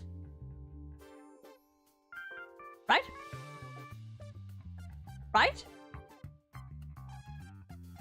Yeah, let's say that, yeah. Let's say that. Yeah. Uh-huh. Moving on, Silverwolf, no. Don't. Not even as a babysitter. I was debating whether to put her here, but I feel like she could be like college age. But either way, with her personality, absolutely not. I wouldn't even trust her as a babysitter. She would have no idea what to do. She would if anything, she could be that kid's friend, but not their parent, Like, no, not at all. She teaches the kid to game as a babysitter. True. But she'd give the kid way too much leeway. And also, I feel like she's the type to just try to give the kid something to occupy itself with, and then she'd start gaming, and then she'd forget the time, and suddenly the house is burning down. So there's that.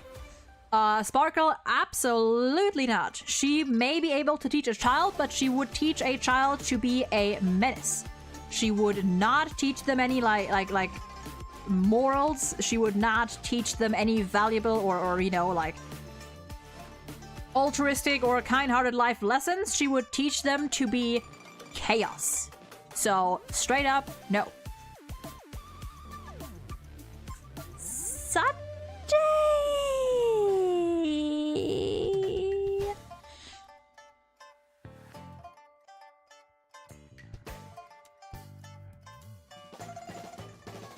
He's gonna have to work on himself, but he is working on himself. So I think that he would struggle, but he would be fine. Eventually. He would be fine. He would have some problems, but it would work out.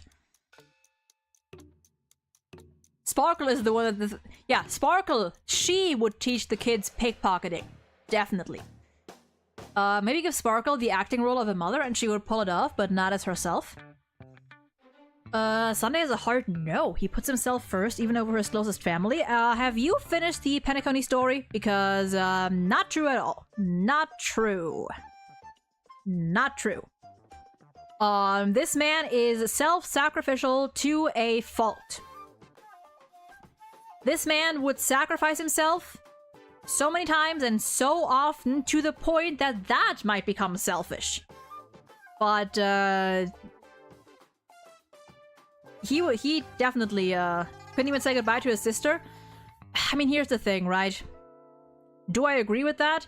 Like, do I think they should have said goodbye face to face? Yes. Do I get why he did it? Yes. Yes, I do. Because he didn't want her to get into trouble. And it's also like shame, yeah. Yeah. And like, listen, like, as an older sibling, I get it. You know, you don't want to risk anything, you know? If you fuck up, you don't want your younger sibling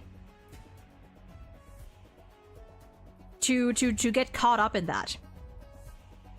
You know? So I get it. I get it. And with Sunday, it's like he is growing. He is already growing.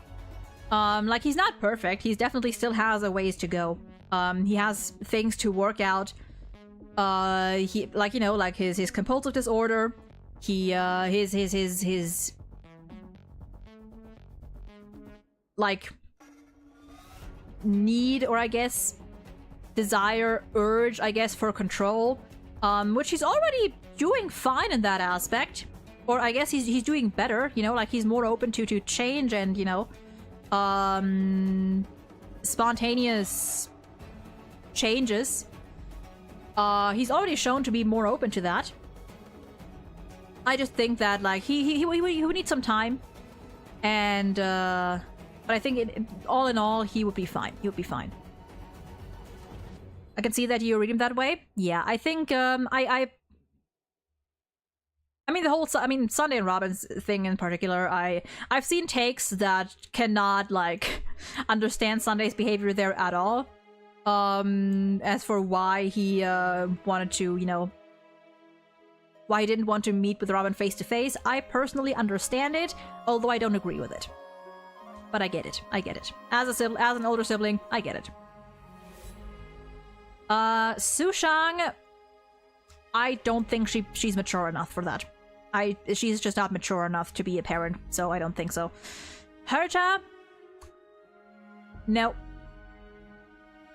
No. I think she wouldn't even know how to deal with kids. Gonna be honest here. I don't even think she would know how to deal with kids. I think she does not have the, what do you call it? The, like, emotional intelligence, question mark, to raise a kid, to deal with a kid. And I don't think she would have the patience either, gonna be honest. I don't think she would have the patience. So, there's that. I mean, I guess we got Fugue, so I can remove Ting Yun here. Topaz.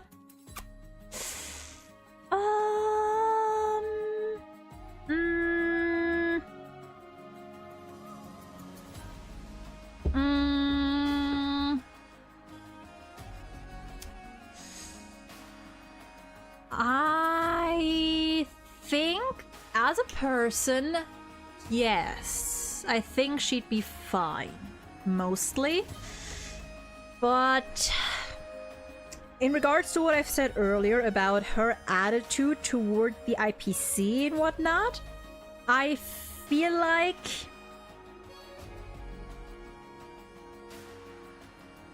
it's like a formula for eventual conflict. Just not as strongly as in Jade's case. But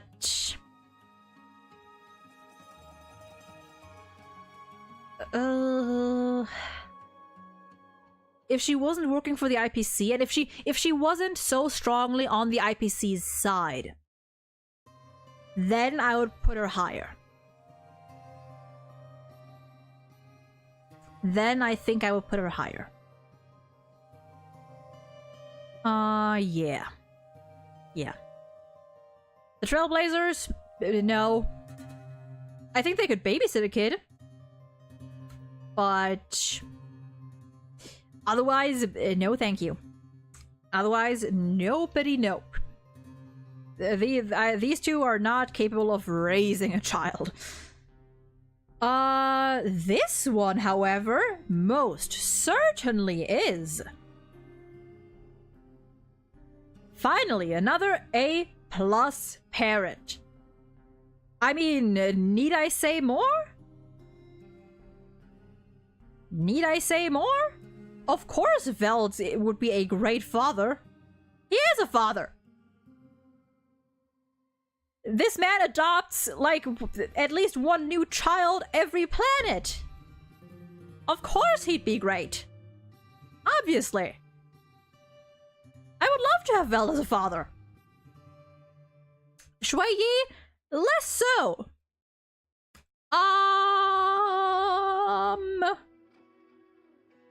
Probably no. Probably even a hard no.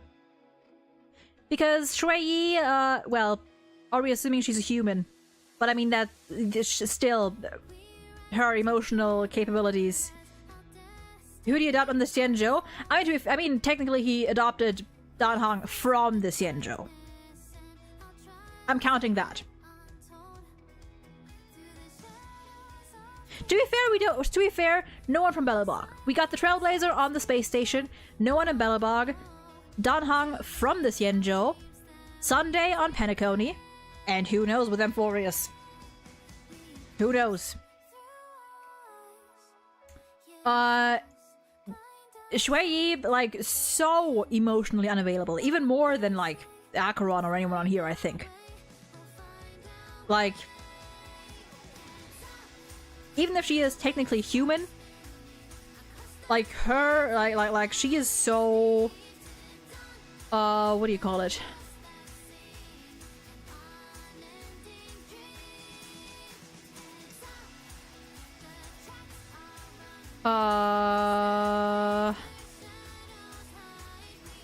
My brain just stopped for a second there. I couldn't think of the word, but I think you know what I mean. I think you know what I mean. Just emotionally, she wouldn't do well at all. She would not be able to empathize with her kid, I feel like, properly.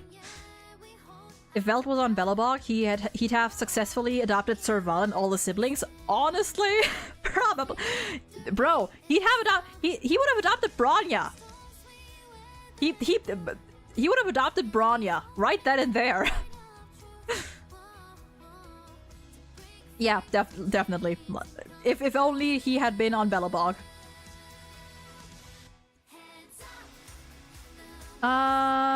Yeah. Yeah, he... For sure. For sure. Okay, we've got... only one more. Wow, that was fast. But you know what? That's totally fine by me because my voice is... whoo! Just realized he's the only Trailblazer that hasn't met Bronya. Oh my god, you're right. Our dumbass trio met Bronya. Himiko has met her. Sunday obviously. He just recently joined. But you're right, Vel is the only one. Oh, that's mean. That's mean. Wow. Wow. We are down to our last character. Yukong. I mean, she's a mother. She just is a mother. Obviously. Yeah. She might be, like, somewhat busy, but, like, she clearly makes time for her kid. Or she, you know, like... we have proof! Proof, right in game. She may be busy, but she's making time for her kids. And she is very caring towards her kids. She is very much willing to give things up for her kids. So, there's that. That's an easy one. And with that, we're going to take one final look at our tier list, see if there's anything to be changed. These four, I still have no clue These ones I think I can leave in the no tier. With Motze, I'm a little... No. I feel like Motze is way... Like, Motze is too withdrawn. He's way too withdrawn. This one...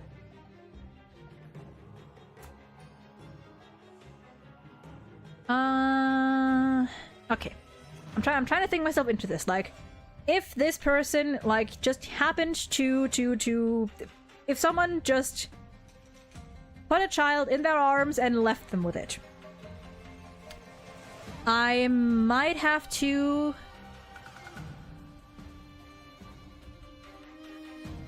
put Firefly down here because of the terminal illness, and, like, even if there is a cure for it, she doesn't know it. She doesn't know who knows it.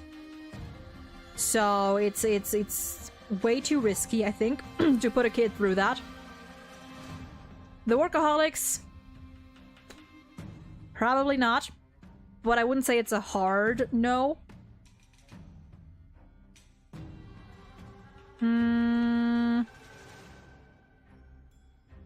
These two, also a probably not. It could work, but chances are it's not gonna. Same with Hanya. Jingliu, I'm not too sure. I feel like I might put Jingliu here as well. No. I know that she's at least in this tier for me. I don't know if I put her down here. Lynx, probably not. I don't think she's ready for it. Neither would Marge be. Neither Rappa. Sampo, good with kids. I trust him as my babysitter, but not as a parent.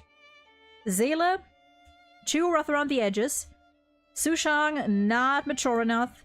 Topaz, it's the IPC. It's the IPC thing. Her IPC stance that's putting me off. Otherwise, personality-wise, I think she would be good. The Trailblazers, too chaotic, I think. Not, like... not put together enough for parenthood. Jade, no.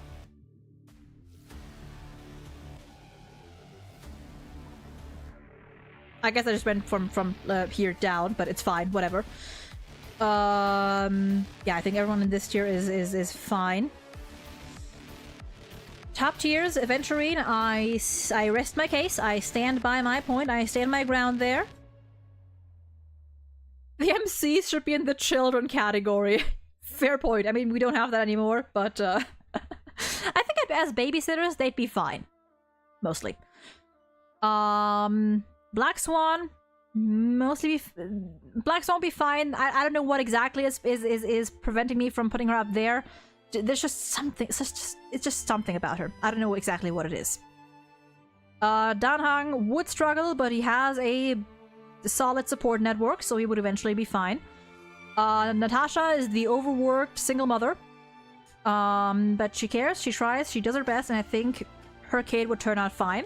Same with Jiaocho. Yeah, same with Jiaocho, or similar with Jiaocho. Tendency to overwork himself, I would say, but all in all, it'd be all right. Kafka, even though she lacks some of the like emotional intelligence that is needed or that would be needed to raise a child properly, I think she'd make it work because she may not have personal experience, but she can still teach her child what she knows in theory. And she could still, like, you know, be understanding. That is... Yeah, I think I want to leave her there. Serval, therapy, and we're good. Sunday, therapy, and we're good. Mother, father,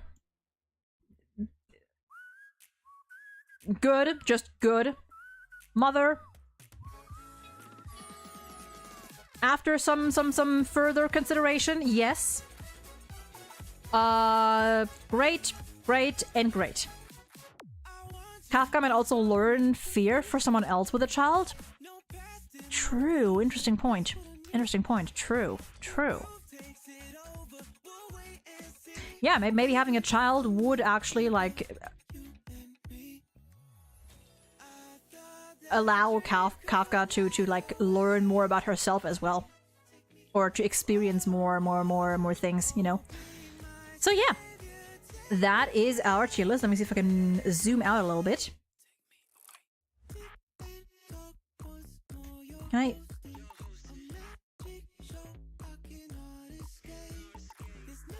That is our tier list for today. And it is almost 8 p.m. And with that, I shall say we are going to end this here for today. I don't know if you can hear it, but I am done. I am done. So, this tier list is eventually going to be up on YouTube as well as a video. So there's that. So will the earlier reactions be. Probably sometime in the next week or so. So there's that as well. And we are going to be live again tomorrow, probably. I don't exactly know with what yet, but we'll see. Maybe it'll be a more chill stream. We'll see. We'll see. But yeah. Today was fun. Today was very fun. I thank y'all for being here today. Hope you enjoy yourselves. And I'm going to go have dinner now. And rest my voice. And probably edit some and relax and maybe watch some Link with my girlfriend later. So yeah. Thank y'all for being here. I hope everyone has a lovely rest of their day, night, or whatever time it is for you. Stay safe, take care, and make sure to follow all the Blue Sky, the Twitch, the YouTube, all that stuff, all the good stuff. And I will see you again, maybe, tomorrow for I don't know what yet. We'll see. But stay safe, y'all. Take care, and goodbye.